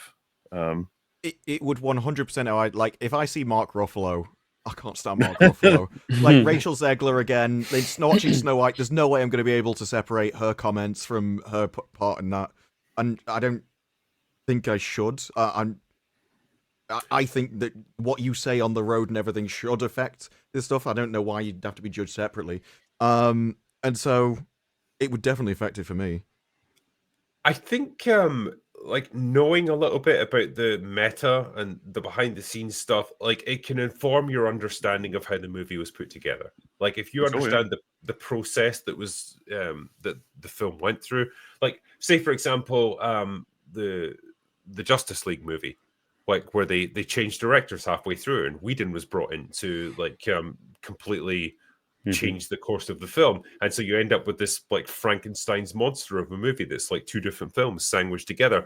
That would make no sense if you didn't understand the meta behind it, but when you do, it can at least inform your review of it, because you can say, well, this behaves the way it does because of all this crazy studio meddling that happened. So I don't know, like I think it probably will influence your appreciation of the film regardless, even if you don't want it to. But it's definitely a useful tool in understanding how the film was put together and how it ended up the way it did. Can also be a positive. In the last Tom Cruise Mission Impossible, where he jumps off that cliff, seeing what they put together of the behind the scenes of how it was all done and everything, made me appreciate the stunt more in the movie. Because in the movie, it just looked like CGI. So knowing that they'd actually done it made me think, oh, this is actually sort of an impressive feat.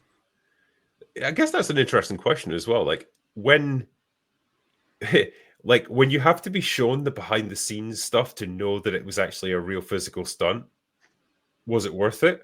That's a good question, because that was like the whole thing. Like they make like the big YouTube videos like, hey, thanks for watching, it's so awesome. Look, this is real, by the way. It's like, Yeah, oh, it didn't that's look the like thing. it though. Yeah, that's the thing. I think they had to do that because I think they assumed Yeah. that everyone would just think it was CGI because it looks like it is. Yeah. I actually preferred that segment of the behind the scenes thing than the movie.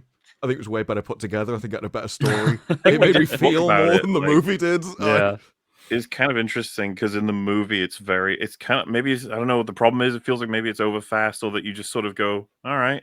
In the movie, it's almost way more like yeah, the guy jumps It from a high felt more place. impressive behind the Yeah, scenes. like Yeah, definitely.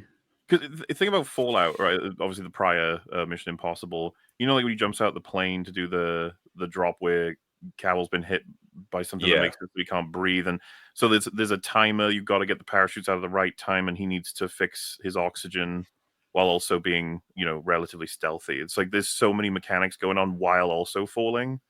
So I feel like maybe Mission Impossible put the stakes way too high in previous Yeah. iterations, such that this stuff was like, okay.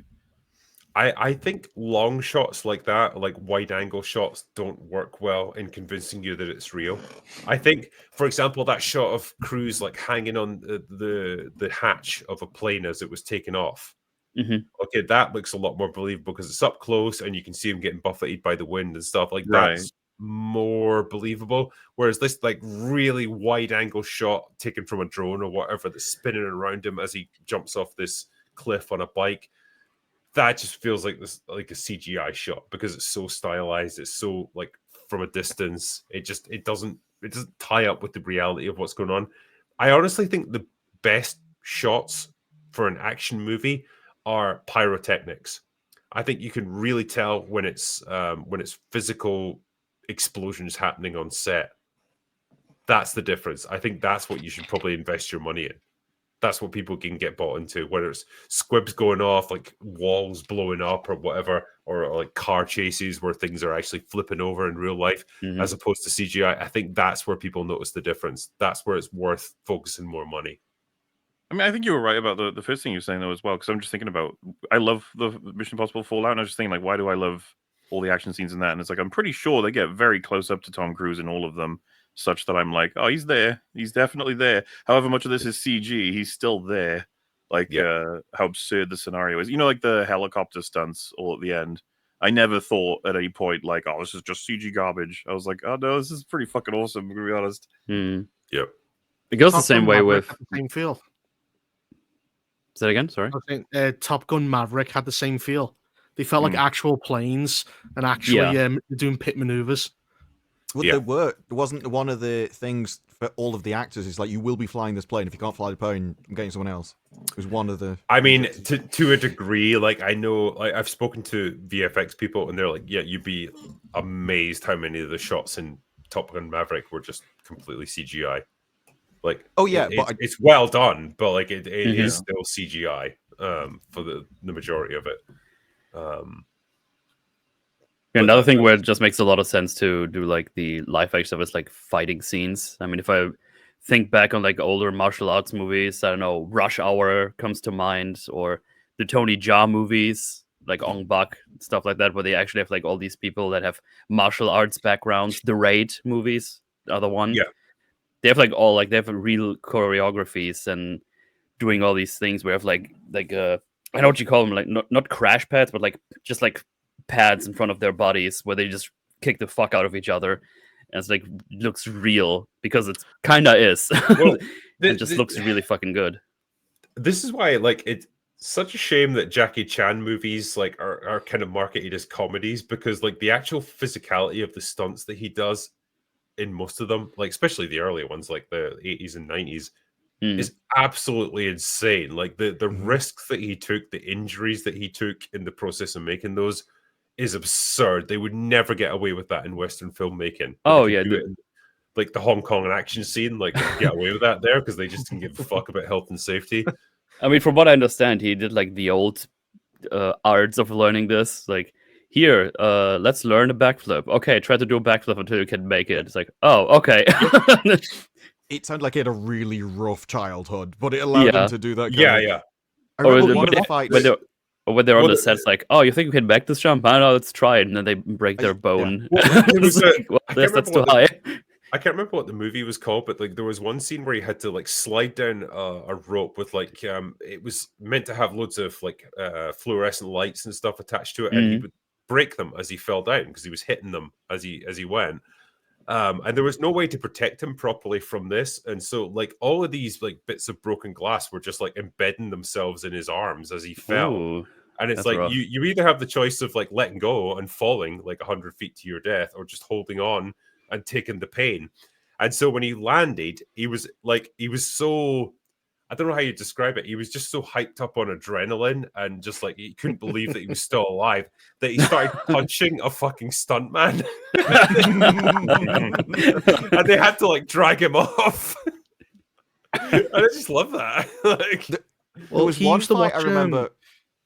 There was one fight I was- remember where he was like spinning a ladder around him, and he's like jumping in and out of the ladder and fighting other people. And yes. and then it shows you all of the outtakes of that at the end of the movie, and he's just falling over. He's smashing his head on it. Yeah. Other people are getting like, thrown at him and stuff. He's getting like tied up with his leg up underneath and everything. It's just the disasters, but it makes you appreciate it Those more guys, when you know it's like, real. all the guys involved in the making of those films are going to have horrendous like old age. Like they're going to be suffering from all kinds of arthritis from all the Oh, broken yeah. bones and shit. But I mean, that's what they put their bodies through for this. Like you've got to respect it. But yeah, I guess the point I was making is like because he made that conscious decision, like he didn't want to try and be like Bruce Lee, where he was playing it dead serious and stuff. It's like every time Bruce Lee had a serious action scene, he would make it into a comedy skit, but he was still putting the same amount of physicality into it and taking the same risks. It was just he had a different emotional tone to it. But the result is you don't take it that seriously, and you don't really appreciate how much work and how much effort goes into a lot of the stuff he does. And it's a shame in some ways that you don't really get him as a performer because of that. Well, he used to he based his performance on the old 1930s American films. Where what's that one with the guy with the bus drives past and he grabs it with one arm? Is it They Buster used to Keaton? do, yeah, Buster Keaton and Charlie yeah. Chaplin used to base a lot of his performances on that. And I think Buster Keaton like dislocated his shoulder when he pulled on that bus. Yeah. So like they used to do that here. They used to fall off actual buildings and like go through like umbrella tents and stuff like that. Yeah. And then as I said, health and safety ruined it. Yeah. It's crazy what they got away with. For sure. Flummox Buffoon has joined the Fellowship of the Drink as a new member, so welcome aboard. Deval says, I miss what James Bond used to be. I was watching the Pierce Brosnan movies lately, and he was absolutely gold. Beautiful cars, beautiful women, stunts, and action. What is your single favorite Bond film? Mine is GoldenEye. I think everyone will say Same. GoldenEye. Yeah, I think we're all going to say that, yeah. I think that's where they got that perfect balance, though, between like some pretty strong action scenes, a good, interesting plot, a good, compelling villain, but still keeping that old Bond feel of like the beautiful women, the fast cars, the glamour, the glitz, the tuxedos. Another thing it does that I think it really should be appreciated for is just moving Bond forward in terms of like the eras. It's trying to make sure we can keep what we need, but also modernize them a bit more and a bit more every time. You know, because you can go back to the oldest ones and they are of their eras as well. And I think that's what Casino Royale wanted to do, which I can appreciate it for as well. That's easily the best one for Craig's era. Same director as well. Same guy who directed GoldenEye. Yeah, because I think we noticed this about Austin Powers 3. It's like the first two are definitively parodying Bond as it was, and then the third one feels like it's parodying the transitional period between old action and new, because it starts much more like a Mission Impossible film instead of James Bond. Yeah. The next one is Deval, who also says Sean Bean was the best Bond villain. He was pretty good. It's pretty good. I like the idea of one 00 agent being matched up against another, because obviously they've got the same training, same abilities. They're a good match for each other. So that's pretty cool. And such a great ending to him as well. Like, for England, James? No, for me. It's, Yeah, it's awesome. my favorite line. You and Camilla gifted a Critical Drinker membership, so thank you. Taker610 says, Drinker, in your Last of Us 2 video from yesterday at the 3:13 mark, I swear I was looking at Tom Holland in Last of Us 2. Is that emaciated Abby? Oh, that's the guy who's like being tortured or something, and he's just kind of like held in a prison cell.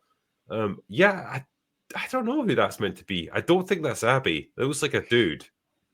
Yeah, that was just a showing. What's his face? The black dude on Westworld. Oh, Jeffrey Wright? It was showing him basically how cruel he does to traitors because it sets up, Abby betraying them later on. It was just establishing that he was an asshole. He's not really anyone important. All No, right. that's fair. Taker610 also says, The Last of Us 2, Mauler, it must have been the wind. What's Well, that a reference to? it's that clip where the AI just bugs out completely. It's awful. So that's the thing, man. Even the gameplay in that fucking thing was pretty lame. Oh, yeah. Well, I remember the AI being quite retarded with the enemies, where Yeah. you just run through entire areas and just like get to the exit and not even have to fight anyone. Well, I was think if great. I remember correctly, I'm like a meter below, just over a little ledge, and the AI can't see me, but my partner is just consistently shooting at them while crouched and not even looking at them. Oh, yeah, I remember that one actually. And they're doing dialogue of like, I can't see anything, while bullets are flying past their face. Just like, it's just good shit. It's like Skyrim, where you hit a guy with an arrow, and he goes, "Oh, it must be my imagination." He's got an arrow in his head. RRTNZ says Skeleton Crew was okay as a kids show, but suffers from the Disney Star Wars butter scraped over too much bread approach to storytelling. Chuck Norris can cut through a hot knife with butter. Cheers. Yeah, that's what you can do. If Star Wars were in like perfect condition and loads of amazing, great films were coming out, and then this was just thrown out, I think we would all still just be like, it's just fine. Yeah. Yeah. It's just the audience has shrunk that much that there's nothing for them to draw on. Yeah. Hypno Hype says, Hail to the bar. Now with Nosferatu going on, I decided to watch Dracula Dead and loving it. Very good film. Good luck this year, everyone. That's Leslie Nielsen that's in that, isn't it? I think so, yeah. Yeah. Nice. Pretty good. Resident Weevil says, started watching Black Books again. Disparu knows. Black Books. There was so many good comedies back then, and then I do think comedy just died. Yep. Don't get good comedy anymore. Yeah. Because we've been watching a bunch of comedy while I was over here. Standard Faulty Towers, Blackadder combo. Hell yeah. Dying laughing most of the There's so many. like- Coupling IT crowd, Red Dwarf. time. Yeah. Yeah. G-Crowd was last year when I was here. I mean, forgive me, Metal, for stereotyping and stuff, but is comedy a thing in Germany? A little bit. Do you have your own sitcoms and stuff that you could recommend to us and be like, yeah, No, this'll no, get you we laughing? have them, but I would never recommend them. It's kind of weird, even with like stand-up comedy. I think that just kind of got lost as just all the cookie cutter stuff. Like every time I do hear some German stand-up comedy, it's like, oh, this is trash. Like, why are you watching this? Like, I don't know what happens. Like, there was some back in the day that I quite enjoyed, but they just all stopped. It feels like I don't know if they just all went to TV and got all their own shows or something. But I don't know. It's a wasteland. As people are pointing out here, hold on, sorry. No, that's not what I'm looking for. God damn it. Whoops. I've got to put in this comment. Hang on. Yeah. We've got Dragon Dragon Lord in Germany. Yeah. I don't even know what's up with him. I need Dankula to make another video on him so I know what's up. Oh, that was fascinating. It really was. Oh yeah. Oh. It's funny because I wasn't even aware of that guy until I learned way later No. about him. Yeah. You got to respect a guy who just straight up gives out his home address to people. It's like, yeah, come to this address and fight me. Yeah. I think Like, they flattened okay. his house by now. I think that house is gone. And I think when he was finally evicted, like the whole town was like, yes, finally it's over. Like an actual dragon. Yeah. Krusty Juggler says, remember in Skeleton Crew when a character did a thing, I guess? Is it the most forgettable show of all time? Probably. I mean, Probably. yeah, once it's done, I don't think we're going to talk about it again ever. But it was the thing that got made. It's not offensive. We No. can say that, can't we? I only saw No, the first two that's- episodes, but then there was a clip on Twitter of just the blue elephant guy sniffing like the grown adult with him. And I still have no context for that clip. He's just talking to some pirates and the kid just walks over and sniffs him. I don't remember that. It's I don't very remember. weird. I could probably find it. No, You I'm need to good. see this. I wouldn't be able to explain it to you. If I saw... There's not a plot reason they It need to doesn't sniff seem the to be man. part of the scene. It's just in the background, like he's talking to someone else, and he just gets sniffed. I'm like, this is weird. Yes. The I hate when Elephant that Kid happens to is a tough sell, I think, for anyone, because it's like I don't know. You're watching these people have like sometimes quite serious conversations, and then this fucking blue thing in the background is just like chiming in with his opinions. I don't know. What about Chewie? Right? He's like a fucking bear thing. I think if you got a good writer, you I can nail don't it. take Chewie that seriously either. Like I don't look but to him he's- for like guidance emotionally in a scene. No, of course, but he can be a part of emotionally important scenes. Like when Han gets carbonated, whoa, he's fucking there, and Vader saves Yeah, Chewie I mean, as well. Chewie paints with broad strokes, okay, emotionally, I would say. You essentially get Chewie's either happy or angry about something. Sure. Yeah. That's pretty much all you're going to get from him. Toilet Seat Belt says, Hail panel, serious question. Do you fold or crumple your toilet paper? This is an important one, actually. Fold. As I learned from, was it Speak No Evil? I would fold. If you Why would anyone- crumple it, Crumple's too chaotic. You can't control it. because if you crumple it, it might fold back on your hand, and then you're going to get shit all Yeah, over your hand. when crumple you're wiping sounds it. awful. I think I do both. Either like wrap it around my hand or crumple. Or like a boxing glove, Yeah. like you're wrapping for a fight. He just does the whole arm. You never know where it's going to go. You just get like, one of these cow gloves. It's like Shouldn't have had that to clean Vindaloo up. last night. A real man uses a bidet. Or a garden hose. Yeah. You guys don't have the bucket. You just that's all you need. Yeah. You guys wipe. You Yeah. You can use the Hoover as well. Just let nature take its course, okay? Chirpnergat Jesus. says, I'm waiting for the premiere of Nosferatu in Poland. Unfortunately, I have to wait till February the 21st. Ooh. I have high hopes.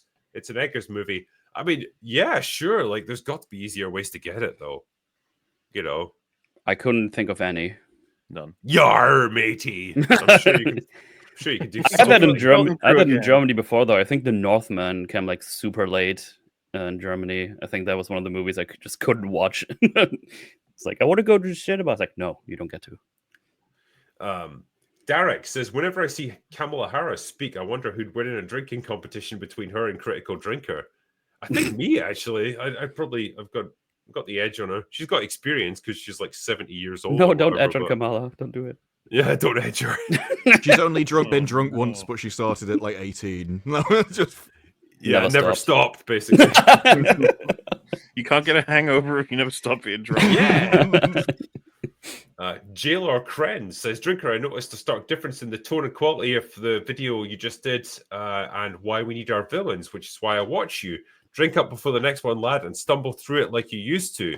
Favorite black and white movie? So what? Like, I don't know. Have my He did a videos good gotten video. worse? He's going, you should be more worse. Yeah, I don't know. I I come guess here what for you- quality. Says Well, that. I think people still reference that video as being quite a good one. So maybe it's the writing quality rather than like the audio or anything like that. I guess certain videos are only going to come along once in a while when you feel like you've got a really important point to make. And when I'm reviewing something like, fuck, what was my last one? The Last of Us. Yeah. There's only so entertaining I can make it. Like, Jesus, I'm not going to get into existential, like philosophical stuff with a Last of Us review. Well, that's your mistake to make. Yeah, but favorite black and white movie? It's a Wonderful Life, probably. I'm a soppy old soul that way. I haven't seen that many black and white movies, but 12 Angry Men is quite good. Mm. I really, really like that one. I would be inclined. That to is a go really Angry fucking Man. good movie. I really like just a different like choice of genre. Ed Wood is pretty awesome, and then you got The Lighthouse for more of like an abstract and modern choice, I guess. Oh yeah, I tend to forget that's in black and white actually. Casablanca But and Doctor Strangelove for obvious reasons. Yeah, I think the Lighthouse is a bit of a fake black and white one, where it's like it's not belonging to that era; it's just pretending to be. So What does that have to do with anything? it's more like I wouldn't put because when people say black and white, it's like you're evoking an era in Hollywood, like when Well, so black Ed and white Wood was all wouldn't they count had to either go. then. Probably not. No, That's mean. You're mean. I know I'm a mean guy, but let's say I know. My favorite moment in black and And I white like it. television, there's a snooker commentator, and he literally calls out like the move, and then he goes, and for our viewers still watching in black and white, the green ball is next to the blue one. And I'm like, wait. I'm old enough. Like I remember, my parents had a portable black and white TV that they still kept in the kitchen, and it was like this relic of a different era, and it was still fun to fire it up. And it's like, yeah, don't have that anymore. Kind of miss that connection to like really old school TV when it was like actually quite I don't know, what would you even call it? Quite a privilege to have a TV in a room that you could just take it somewhere else. Yeah. No. Anyway, next one is critically Shibi says Scottish inventors remind me of an electrician joke. How was copper wire invented? Two Scotsmen fighting over a penny. Nah, there. Yeah. I know the stereotypes, and it's all true. We are stingy as fuck. It's Scotland. all true. Knife wielding women says 2025 sucks. Can we be in 2026 already? Nah, you're gonna have to wait till next year. I haven't even sorry. been home this year yet. Can we wait? Yeah. What, do you just live in like Mauler's basement? Yes. At the moment, for like 2 more They days. can't escape. 2 more days. let me to out! planning to escape. He has to earn the keys. Shadowhawk says, "Hail panel, what makes an actor perfect for a role? Say someone else played Hudson in Aliens, for example. Is it just because it's what we saw first?" Well, that's good. I mean, it's a bit of a tough one to define, isn't it? We already know that there are some actors, some roles that can be played almost perfectly by more than one actor. But like, there are some where you just can't envision anyone else doing as well as the actor. So, as the role from that actor. But like, what makes them perfect? I don't know. Just the entertainment value is at what you would perceive as maximum for what they had to do on screen. I think a bunch Yeah. of times, like, writers have like a certain person in mind as well when they write a role. I think I heard a lot of times where they approach them, it's like, here, I've written a role basically for you. Check it out. Well, isn't Quentin That was the Tarantino like Acolyte. that, where he'll essentially put an entire movie on hold if he can't get the right actor for the right role? Like, he's like, I think I heard No about reason. that, yeah. Yeah. you know, like he almost didn't make Inglourious Bastards because he couldn't find an actor to play Hans Landa, and it was only when Christoph Waltz came along that he was like, "Yep, this is it, perfect." Like, And if he hadn't Eastwood- found him, that movie might never have gotten made. Clint Eastwood waited like 10 years to make Unforgiven to be the right age, right? Yeah, For the role. I think Yeah. so. God, That's that movie's another good. example of that's kind of a funny one, right? Like, I am the perfect cast, but not yet. Not yet, though. I will I be. need to ripen. He's like a fruit. Well, wasn't it the same deal with Trainspotting 2, where it was like they had the book, so they knew where the characters were going to end up and stuff, but it's like we need to wait for the actors to age up, because them being actors, like, they look after themselves, like they stay in shape and stuff, and so they don't age as quickly as they needed to. And so instead of waiting like 5 or 10 years, they had to wait like 20 years before they could use them again. It must be fun if they tell you your character has to be fat, so you just eat KFC chicken all day. That's you're Yeah. preparing for a role. Yeah, like Bryce Dallas Howard, like for every role. But you don't understand. This is for my career. Arr. Well, it was like, you know, she did that in Argyle, and fucking hell, that movie was depressing to watch. Oh, that movie was awful. But then, like, you know, she praised the director for that and for things like the final Jurassic World movie. Was it Jurassic World Dominion? Dominion. Yeah. Where she's like, oh, the director didn't force me to get in shape for this. It's like, yeah, I know. He just put you under like 5 layers of clothing, even though you were supposed to be in like a tropical environment for it.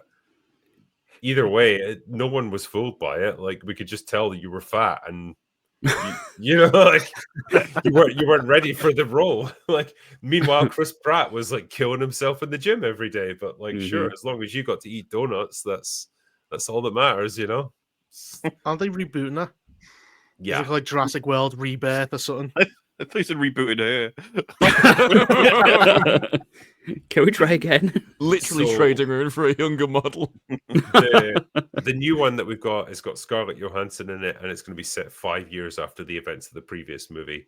Thank goodness. No one, I have to no watch one, Dominion. no one fucking cares. They'll keep going for as long as they make shit tons of money, which they do. So Did Dominion make that much though? enough, definitely. Isn't there over a I'm gonna billion? have to look this up actually. Didn't they say that Surely about it didn't. Transformers as well? People asked him to stop making the movies, and he said, "I'll stop making them when you stop watching 1.671 them." billion. Jesus Fuck Christ. off! No I told way, you, man. It's dinosaurs. They've got the fucking market. It's cap on it. dinosaurs, man. I like the way Maula's in a room going, People dinosaurs, like baby. dinosaurs, but there's nowhere else to find. This is the goofiest nonsense plots for dinosaurs, but they're dinosaurs. They're dinosaurs. I like a room full of AI, and you just walk and go, dinosaurs. And that's it. All the supercomputers just get thrown out. And they pulled all the stops out for that one. They were like, we got the full team back. We got Sam Neill in the trailer was doing the Chris Pratt hand movements on the dinosaurs. It's like, oh my let's god, go. the blending of the modern and the past. It's like, amazing. What are we gonna do with these old actors? I don't know. Put 'em in. Yeah, just have them. Are There they still hanging coming out. around to get paid? Yeah, well, fucking put them in. Yeah. That's pretty much it. That's what it feels like.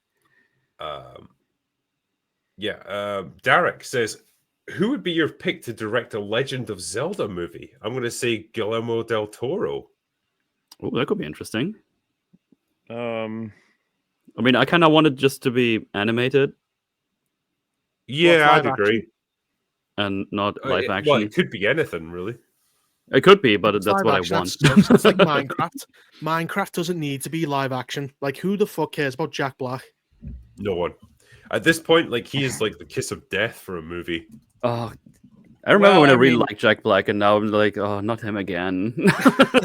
obviously, Borderlands fucking died. But I mean, what else? What else is he in? That like flops hard, just so I know, because I know that obviously the Jumanji films did well, right? And then he was in the Mario movie, which did well. Kung Fu Panda.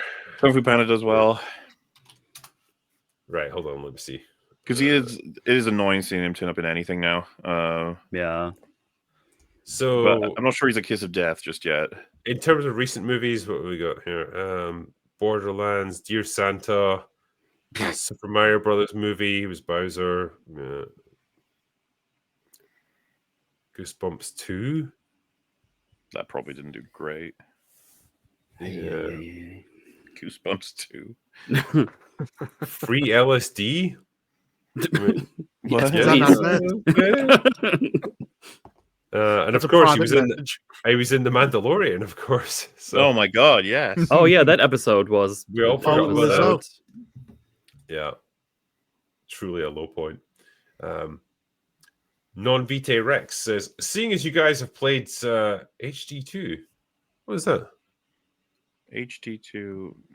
Helldivers 2. Ah, yeah.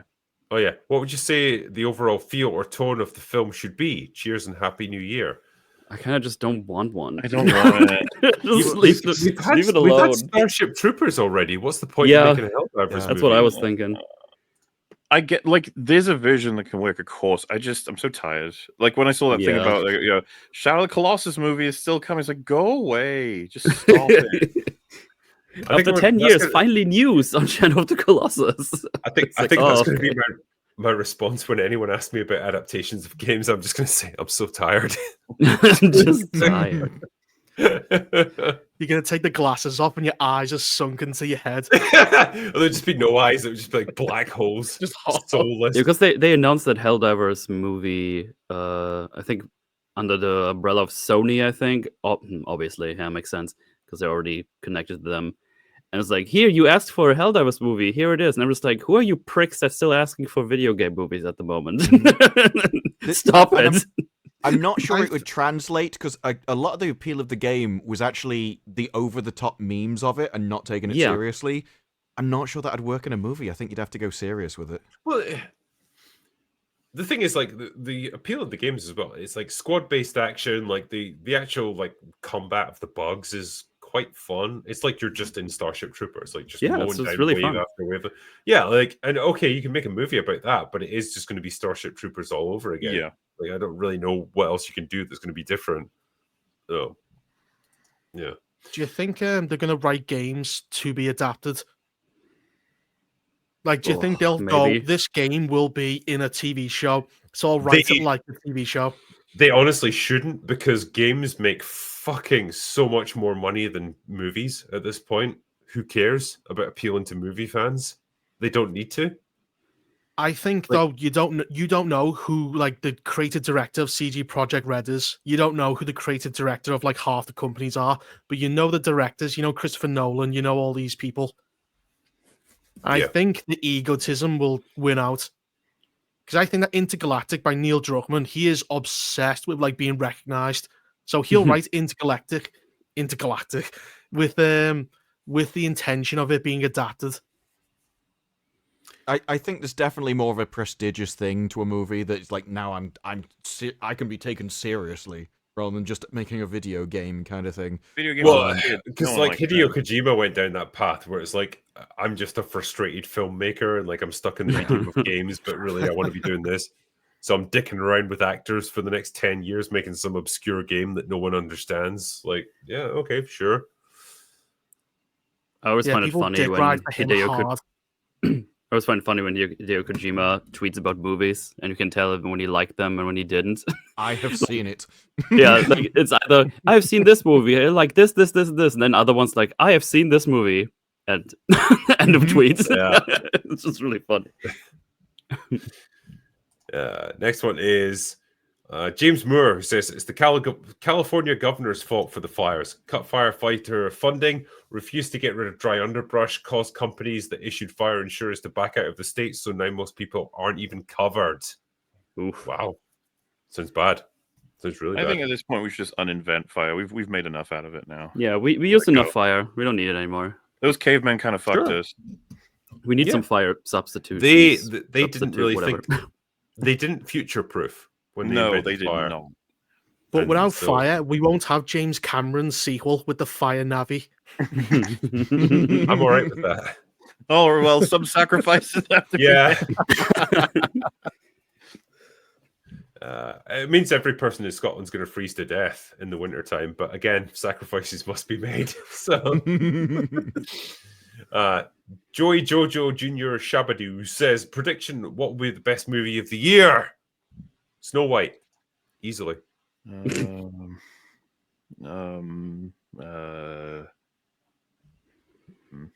don't know what's coming out. No. I need one to cares. check every. The need thing to is, no check one this. knows, and also no one cares. Yeah. But I do like the idea of Fireman Part 2. It'll The be Burn 28 Giver. years later, I imagine. Hopefully, Obviously. there's some fucking surprise where some Or- movie that no one cared about is really, really good. That I would think be this nice. is just me on copium, but I'm hoping it's Mission Impossible. That's the one I want to be the best. That would be I nice. would like it. Yeah, I would like that Yeah. to be good. Oh, that would be good. Because this What is about this is Crash the end, Kid? isn't it? Yeah. That's going to be garbage. I'm willing to bet that'll be absolute dog shit. Apparently, Tron name is 3 Ben also Wang. coming out. Yeah. Tron. Wait, Tron. Oh, Tron 3. Yeah, I guess it is 3 because it wasn't a reboot, was it? It was a requel. Whoops. Tron Ares comes out, but he's in the real world. Tron Oh, Ares. fuck off. Fuck It's off Jared with your Leto. Tron movies.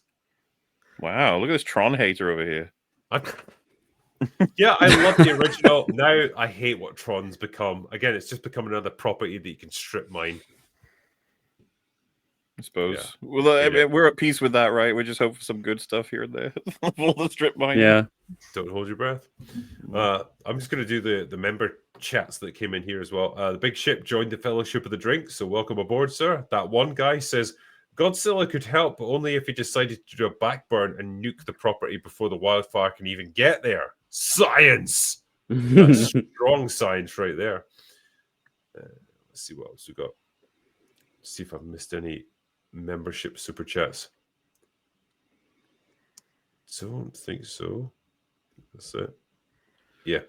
English Batcher says, any chance of a Drinker Reviews black and white films worth watching series? Yeah, for sure. I mean, again, something I'd love to do. I just need the time to be able to like delve into it, because there's a million black and white movies that are probably absolutely fantastic that I'd love to recommend to you people. Just need the time You to people. you people, yeah. Oh my god. Just need the time to like compile the list, write the review, get it recorded and everything. Again, it's all time consuming, but Like Sin Yeah. City. sure, Mauler, sure. And the Lighthouse. What I'll probably do though is finish up there. I know there's obviously a lot of super chats that we didn't quite get through on the night, but we will do them on our catch-up stream as we always do. But I want to say to my panel, Reaper, Disparu, Metal, thank you guys for coming in for this for tonight. I appreciate you guys doing it. Thanks for It was a having me. pleasure. Good time as always. For everyone in chat, thank you for sending us so many generous super chats. We will catch up with the ones that we missed on the night. And everyone else, hopefully we've kept you amused. And thank you to my mods for the great work that they always do. But for tonight's, that is all we have got for today. So go away now. Bye. See ya. Bye, everybody.